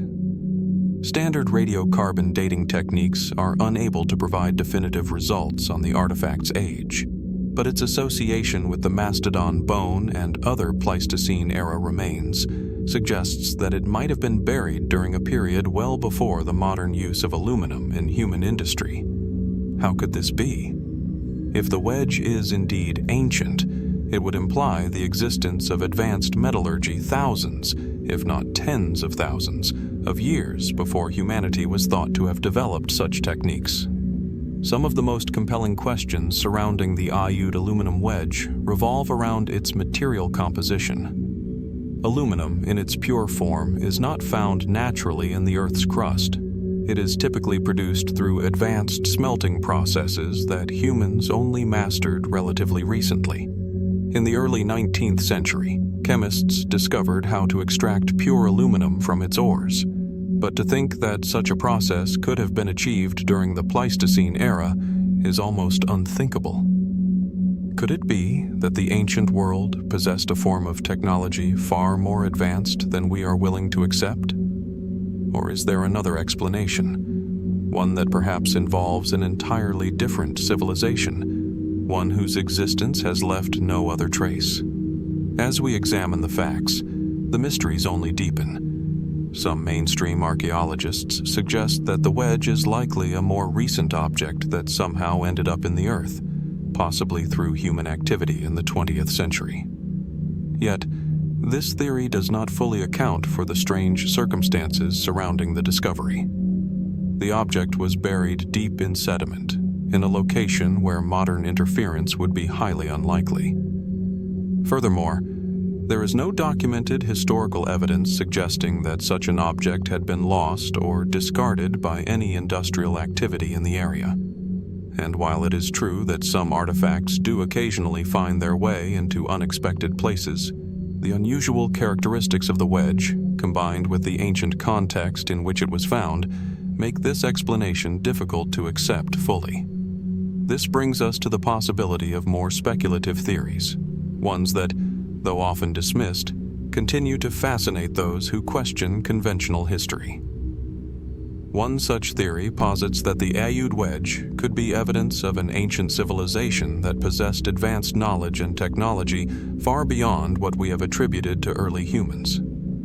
According to this view, the object could be a remnant of a civilization that existed tens of thousands, or even hundreds of thousands of years ago, a civilization whose technological capabilities were lost to time. Perhaps in the aftermath of a global catastrophe or due to other factors that erased all traces of their existence.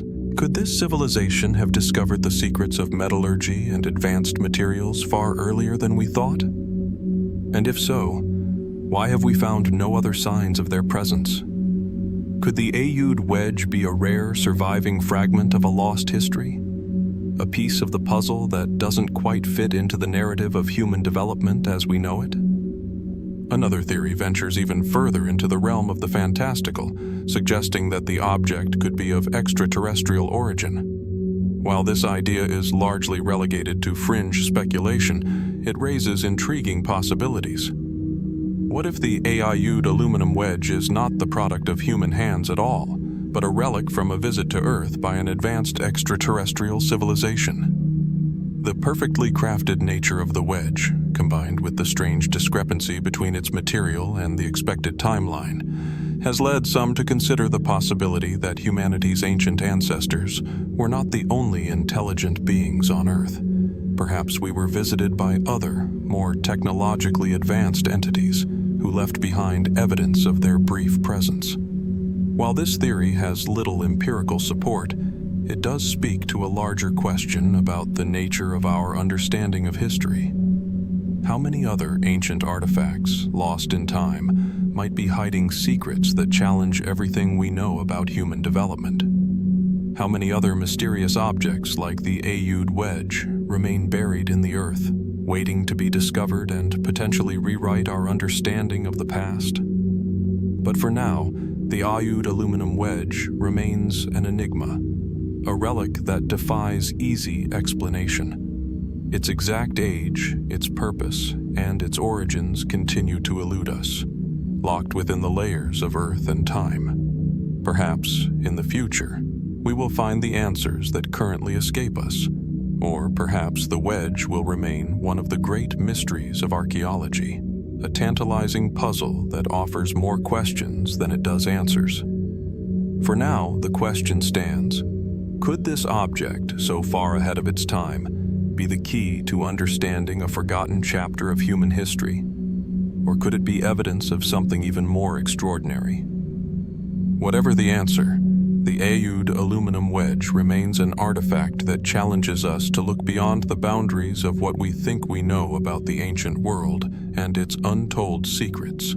As we leave behind the mystifying Aoud aluminum wedge, we now turn our attention to a strange and equally perplexing formation found in the rugged terrains of the United States. Nestled in the hills of the eastern Sierra Nevada in California, there exists an enigmatic geological feature known simply as the Waffle Rock. Though its name may evoke lighthearted thoughts of breakfast, the object itself has long captured the curiosity of those who have ventured to see it.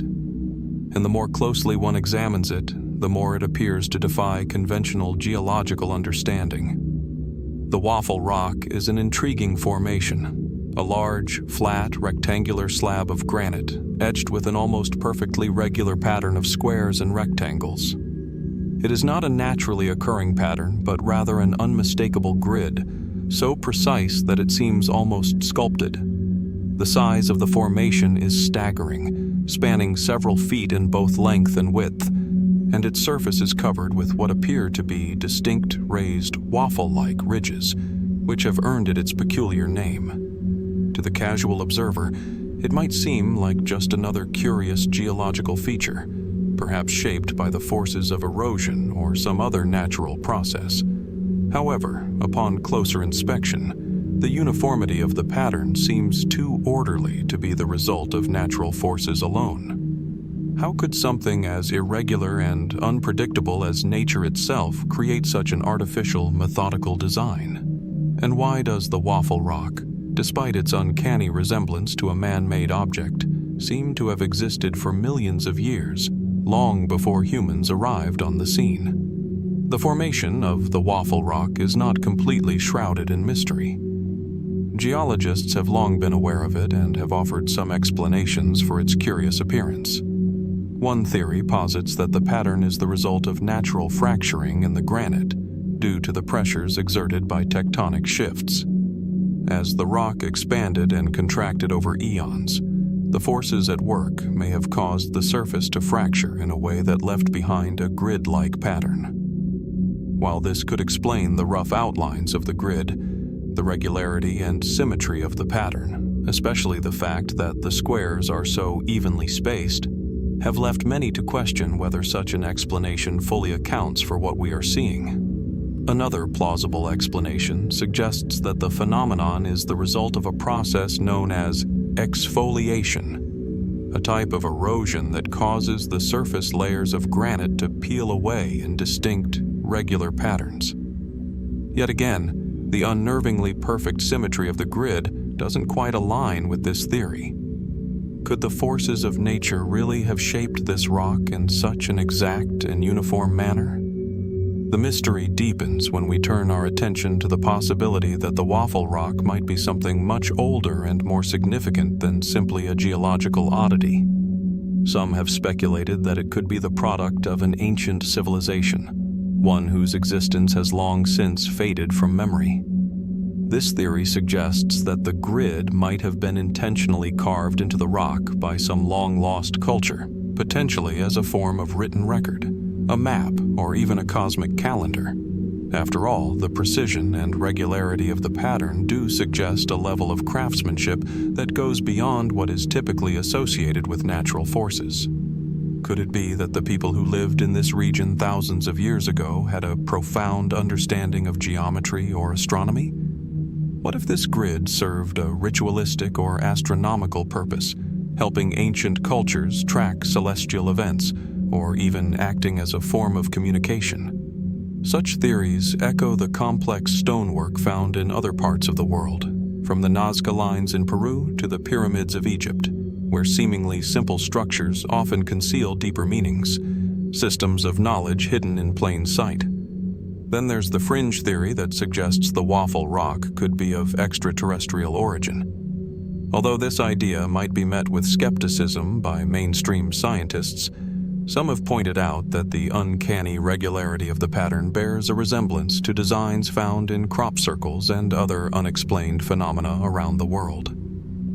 Could the Waffle Rock be evidence of an interaction with non-human intelligences, whose advanced understanding of geometry and design far surpassed anything humans could have conceived at the time? It is a theory that veers into the realm of the speculative, but one that, nonetheless, invites us to consider the possibility that the history of human civilization, and perhaps even the history of life on Earth, has been influenced by forces beyond our understanding. Despite these various theories, one thing remains clear.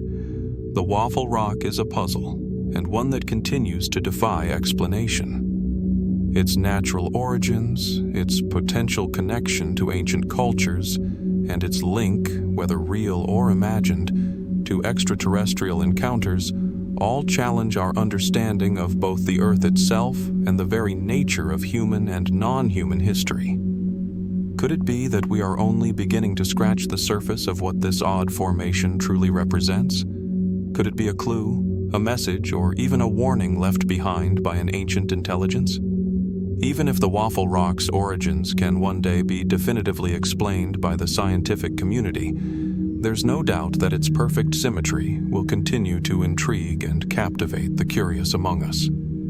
For now, we are left to wonder, what hidden truths might the Waffle Rock reveal, and why does it continue to resonate with those who stumble upon it?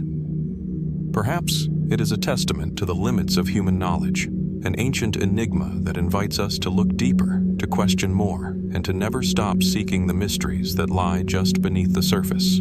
As we leave behind the peculiar and mysterious formations of the Waffle Rock, we now find ourselves in a place where myth and reality seem to blur, a place where evidence of an ancient, almost forgotten world lingers, waiting to be uncovered. In the remote wilderness of Nevada, near the shores of what was once a massive prehistoric lake, lies Lovelock Cave, a site that has become synonymous with one of the most intriguing and controversial stories in American archaeology, the tale of the Lovelock Cave Giants. Lovelock Cave, a natural limestone cavern located in the Nevada desert, was first explored in the late 19th century by miners searching for bat guano.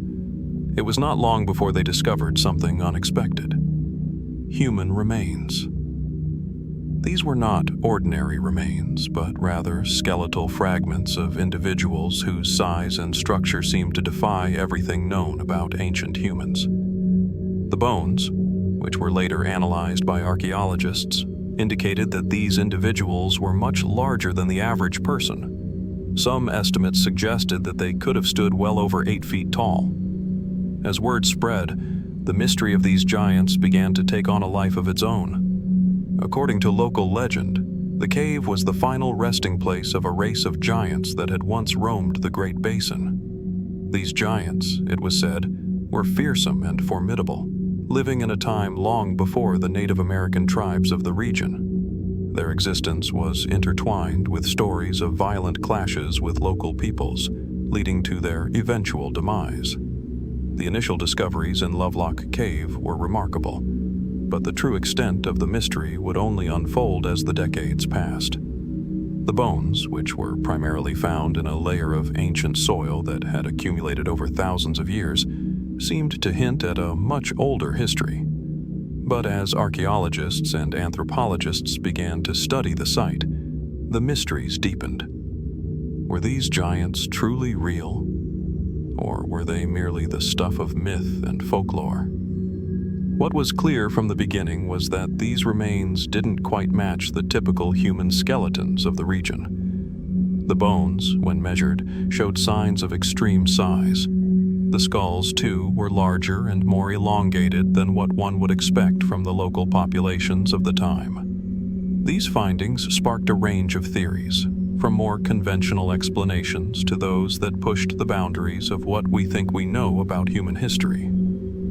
One widely accepted theory is that the remains belong to individuals suffering from gigantism, a rare condition caused by an overproduction of growth hormones. However, some researchers argue that this explanation doesn't fully account for the apparent uniformity of the giant remains, nor does it explain the scale of the bones, which would be far beyond the normal range for someone suffering from this condition. Could it be that the skeletal remains were of a distinct and unknown human population, one that was larger and stronger than any humans we are familiar with? As fascinating as these theories are, there is another layer to the mystery: the Native American legends that persist in the region. According to the Paiute tribe, who have lived in the Great Basin for centuries, the giants were real, and they were a terrifying presence in the ancient world. These giants, known as the Si-Te-Ka, were described as having red hair and an insatiable hunger for human flesh. The Paiutes recount how their ancestors fought a brutal war against the giants, eventually driving them into the caves, where they were ultimately trapped and killed. The story is not just folklore. It is an integral part of the tribe's oral history, passed down through generations. The problem, however, is that these accounts, though rich in detail, remain unverified by archaeological evidence. No physical evidence has ever been found to conclusively confirm the existence of a giant race of humans in the Great Basin. The bones found in Lovelock Cave, though fascinating, are not definitive proof. Some have argued that they could simply be the remains of individuals who suffered from natural conditions, rather than representing an entire race of giants. Yet, the mysterious artifacts found in the cave add another layer of intrigue. Among the skeletal remains, researchers uncovered a number of items that suggested a culture far more advanced than the typical nomadic tribes of the time. These artifacts included woven baskets, stone tools, and even some unusual, unfamiliar objects made from bone. These discoveries seem to support the idea of a distinct, isolated culture that once thrived in the region. But how much of this material culture can we truly link to the giants? And how much of it might be the work of other, later inhabitants of the area? For many, the most perplexing aspect of the Lovelock Cave giants is the continuing lack of consensus on what the bones actually represent. Was this a case of a now extinct human group with an extraordinary physical stature? Or was it a distorted memory of something altogether different? An entirely different species of hominid, perhaps, or even something more mythical than human? Another layer of speculation suggests that the Lovelock Cave giants might not have been humans at all, but rather an unknown species of humanoids, perhaps even Neanderthal or another ancient cousin of modern humans. Could it be that the giants were the last remnants of a human-like species that lived on long after the other branches of humanity had vanished? Or were they survivors of an ancient civilization whose existence has since been erased from the historical record? These possibilities, while not widely accepted in the mainstream, continue to intrigue those who believe that humanity's history is far older and more complex than we have been taught. In recent years, new technologies and techniques have allowed scientists to take a closer look at the remains and artifacts found in Lovelock Cave. DNA analysis, for example, could potentially provide answers to some of the lingering questions about the true identity of these giant individuals. Yet, despite these advancements, no definitive breakthrough has been made. The bones, while impressive, remain enigmatic, and the larger mystery, what exactly happened to the giants and where they came from, remains unanswered. The Lovelock Cave giants stand as a testament to the mysteries that still lie hidden beneath the surface of our understanding of human history. Were they the product of ancient folklore, a simple exaggeration of ordinary human characteristics? Or is there a deeper truth to be uncovered, one that suggests a forgotten chapter in the story of our species? As the investigation continues, the giants of Lovelock Cave remind us that some stories, no matter how strange or improbable they may seem, may hold secrets that we have yet to fully comprehend. What truths still lie buried beneath the earth, waiting for us to uncover them? Only time, and perhaps further discoveries, will tell. Leaving behind the ancient giants of Lovelock Cave, we now find ourselves drawn to the highlands of Bolivia, where another object of mystery has long fascinated archaeologists and historians alike. Nestled among the ancient ruins near Lake Titicaca, there exists an artifact that, though small in size, holds the potential to rewrite much of what we know about the early civilizations of the Americas: the Fuente Magna Bowl. At first glance, the Fuente Magna Bowl might appear to be an ordinary ceramic vessel, simple, rustic, and unassuming. But the significance of this object lies in the strange inscriptions that adorn its surface. The bowl, which was discovered in the 1950s near the site of Tiwanaku, one of the most mysterious and ancient archaeological sites in the world, is etched with symbols that bear an uncanny resemblance to Sumerian cuneiform, a writing system thought to have originated in Mesopotamia over 5,000 years ago. The question that immediately arises is this: how could a vessel found in the heart of South America contain symbols that seem to link it to one of the oldest known civilizations in the world? The Fuente Magna Bowl, made of clay, is quite large, with a wide, shallow shape that would have made it a useful vessel for a variety of purposes. Its decorations are not immediately obvious. They are subtle, engraved into the surface in a series of lines and characters. When first discovered, the bowl's inscriptions were dismissed by many as mere decoration or random markings. But as more attention was paid to the object, it became clear that the symbols were highly organized, resembling the cuneiform writing found in ancient Mesopotamia, an area that, at the time, seemed impossibly far removed from the Andes. The bowl's origin is equally intriguing. It was uncovered during excavations near the ancient ruins of Tiwanaku, a site whose origins have long been shrouded in mystery. The city of Tiwanaku, once a flourishing center of culture and power, sits near the shores of Lake Titicaca, and it is known for its striking megalithic architecture, some of which appears to predate the rise of the Inca civilization by several millennia.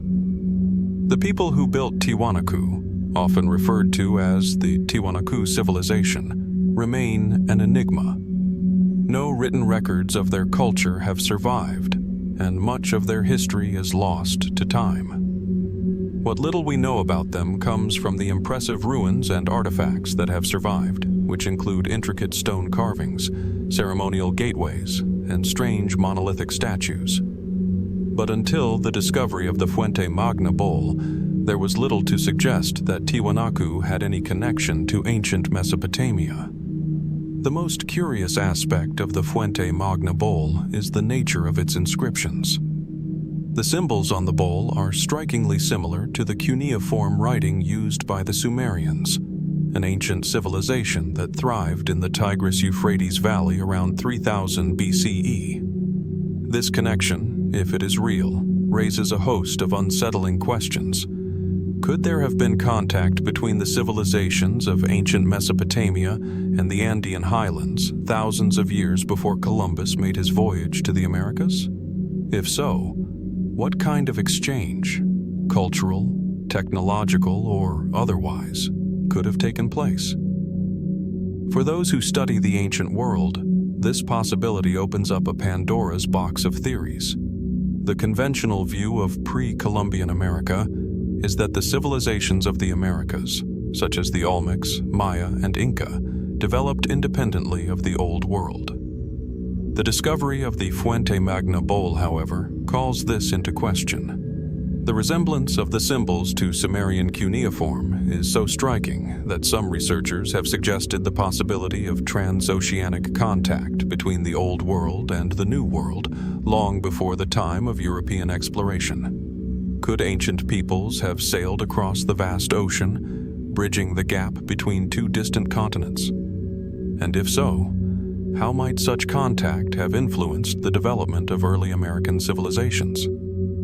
Another theory that has gained traction is that the Sumerian-like symbols on the Fuente Magna Bowl were not the product of direct contact with Mesopotamians, but rather the result of a shared ancient cultural diffusion, a common source of knowledge that spread to distant regions of the world.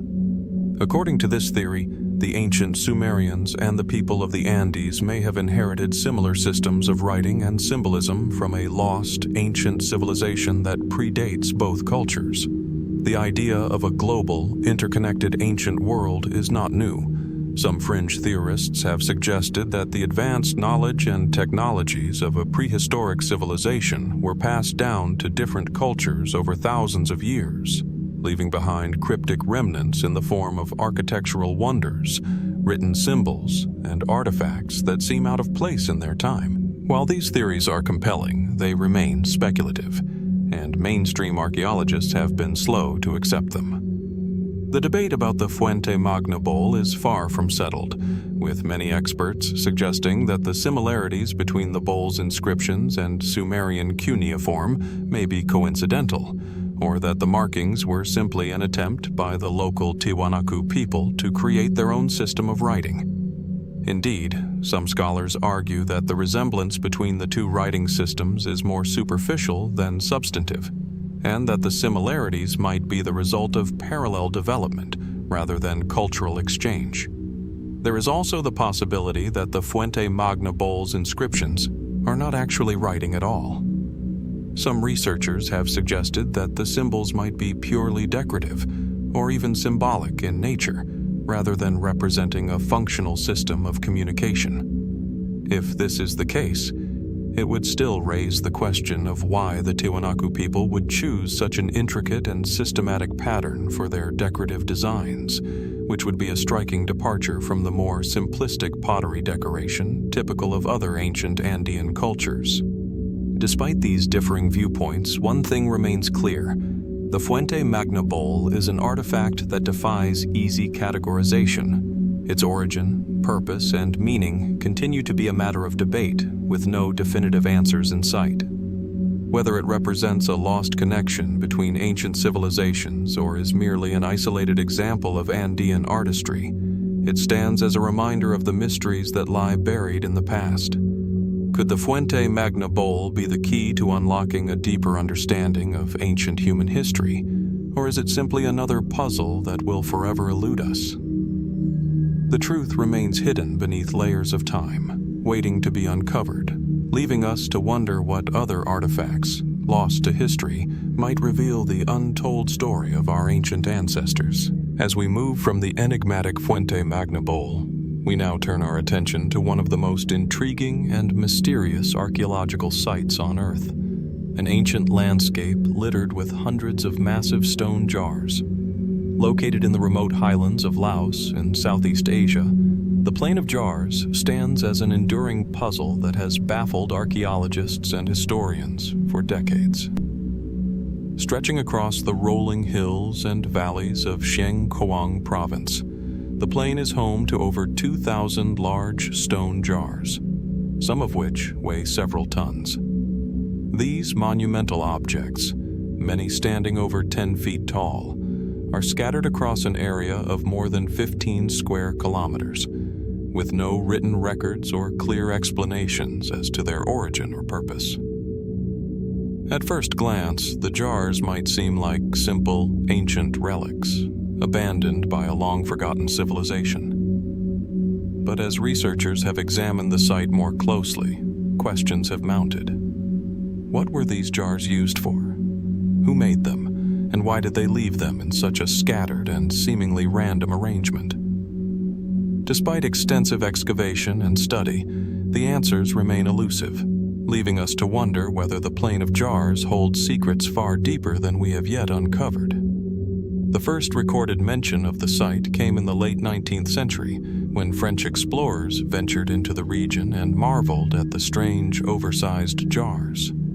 They found that the jars were made from sandstone, which had been carved and shaped with a remarkable degree of precision. Some of the jars are adorned with intricate designs, while others are simple and unadorned, leaving no clear indication of the people who crafted them or the culture that produced them.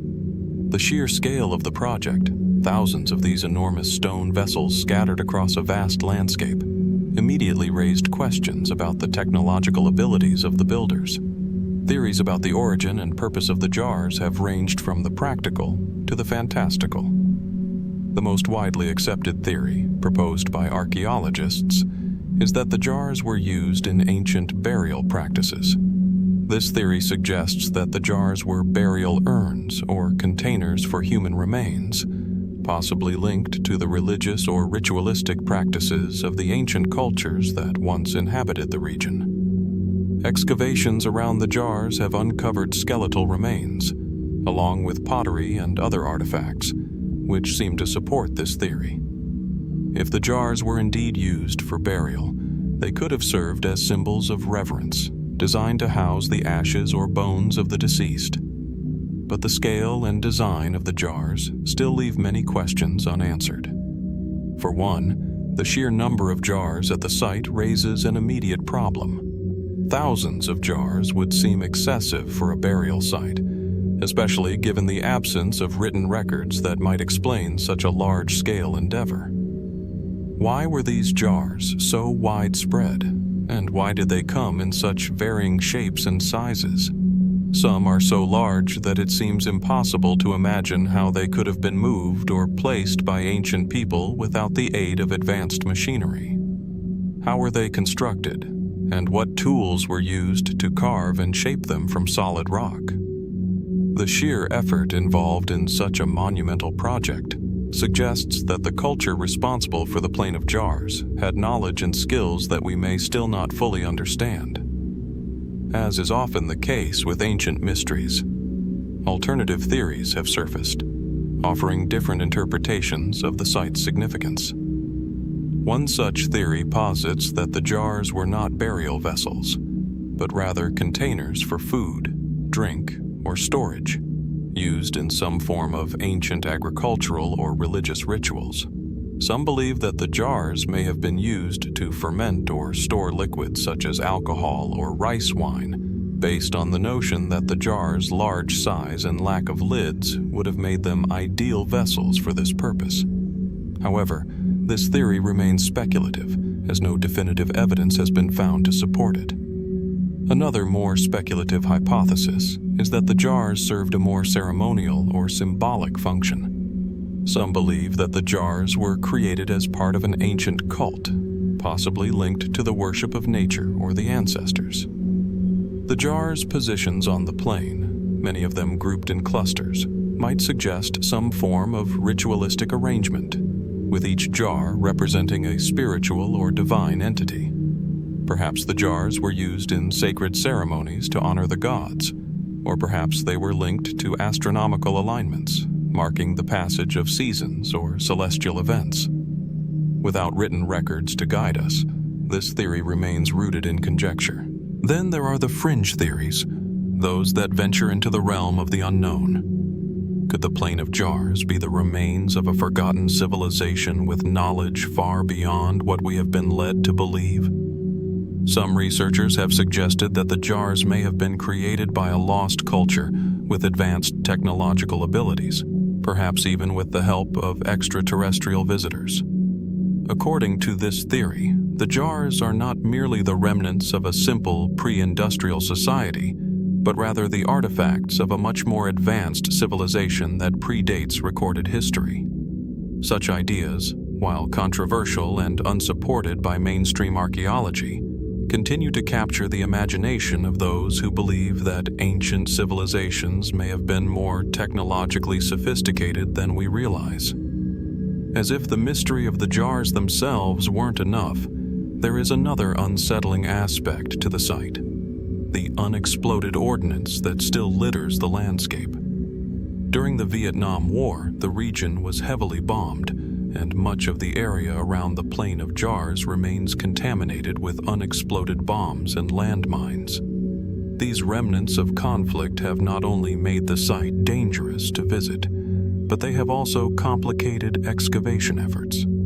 Some researchers suspect that this wartime history may have altered the landscape around the jars, obscuring further clues about their original purpose and making it even more difficult to study the site in depth.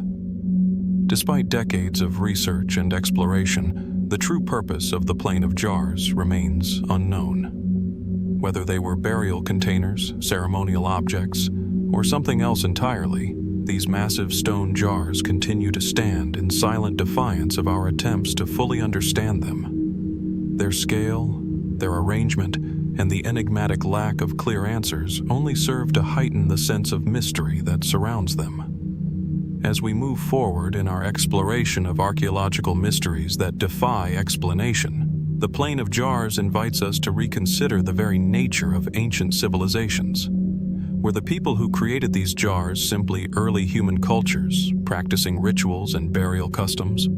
Or were they part of a larger, more intricate story of human history, one that has been obscured by time, war, and the erosion of memory? What do these jars tell us about the cultures that left them behind, and what secrets might still lie buried beneath the surface of this ancient site? We may never know the full story of the Plain of Jars, but one thing is certain: the site holds answers to questions that we have yet to ask, and in its silence, it continues to call out for discovery.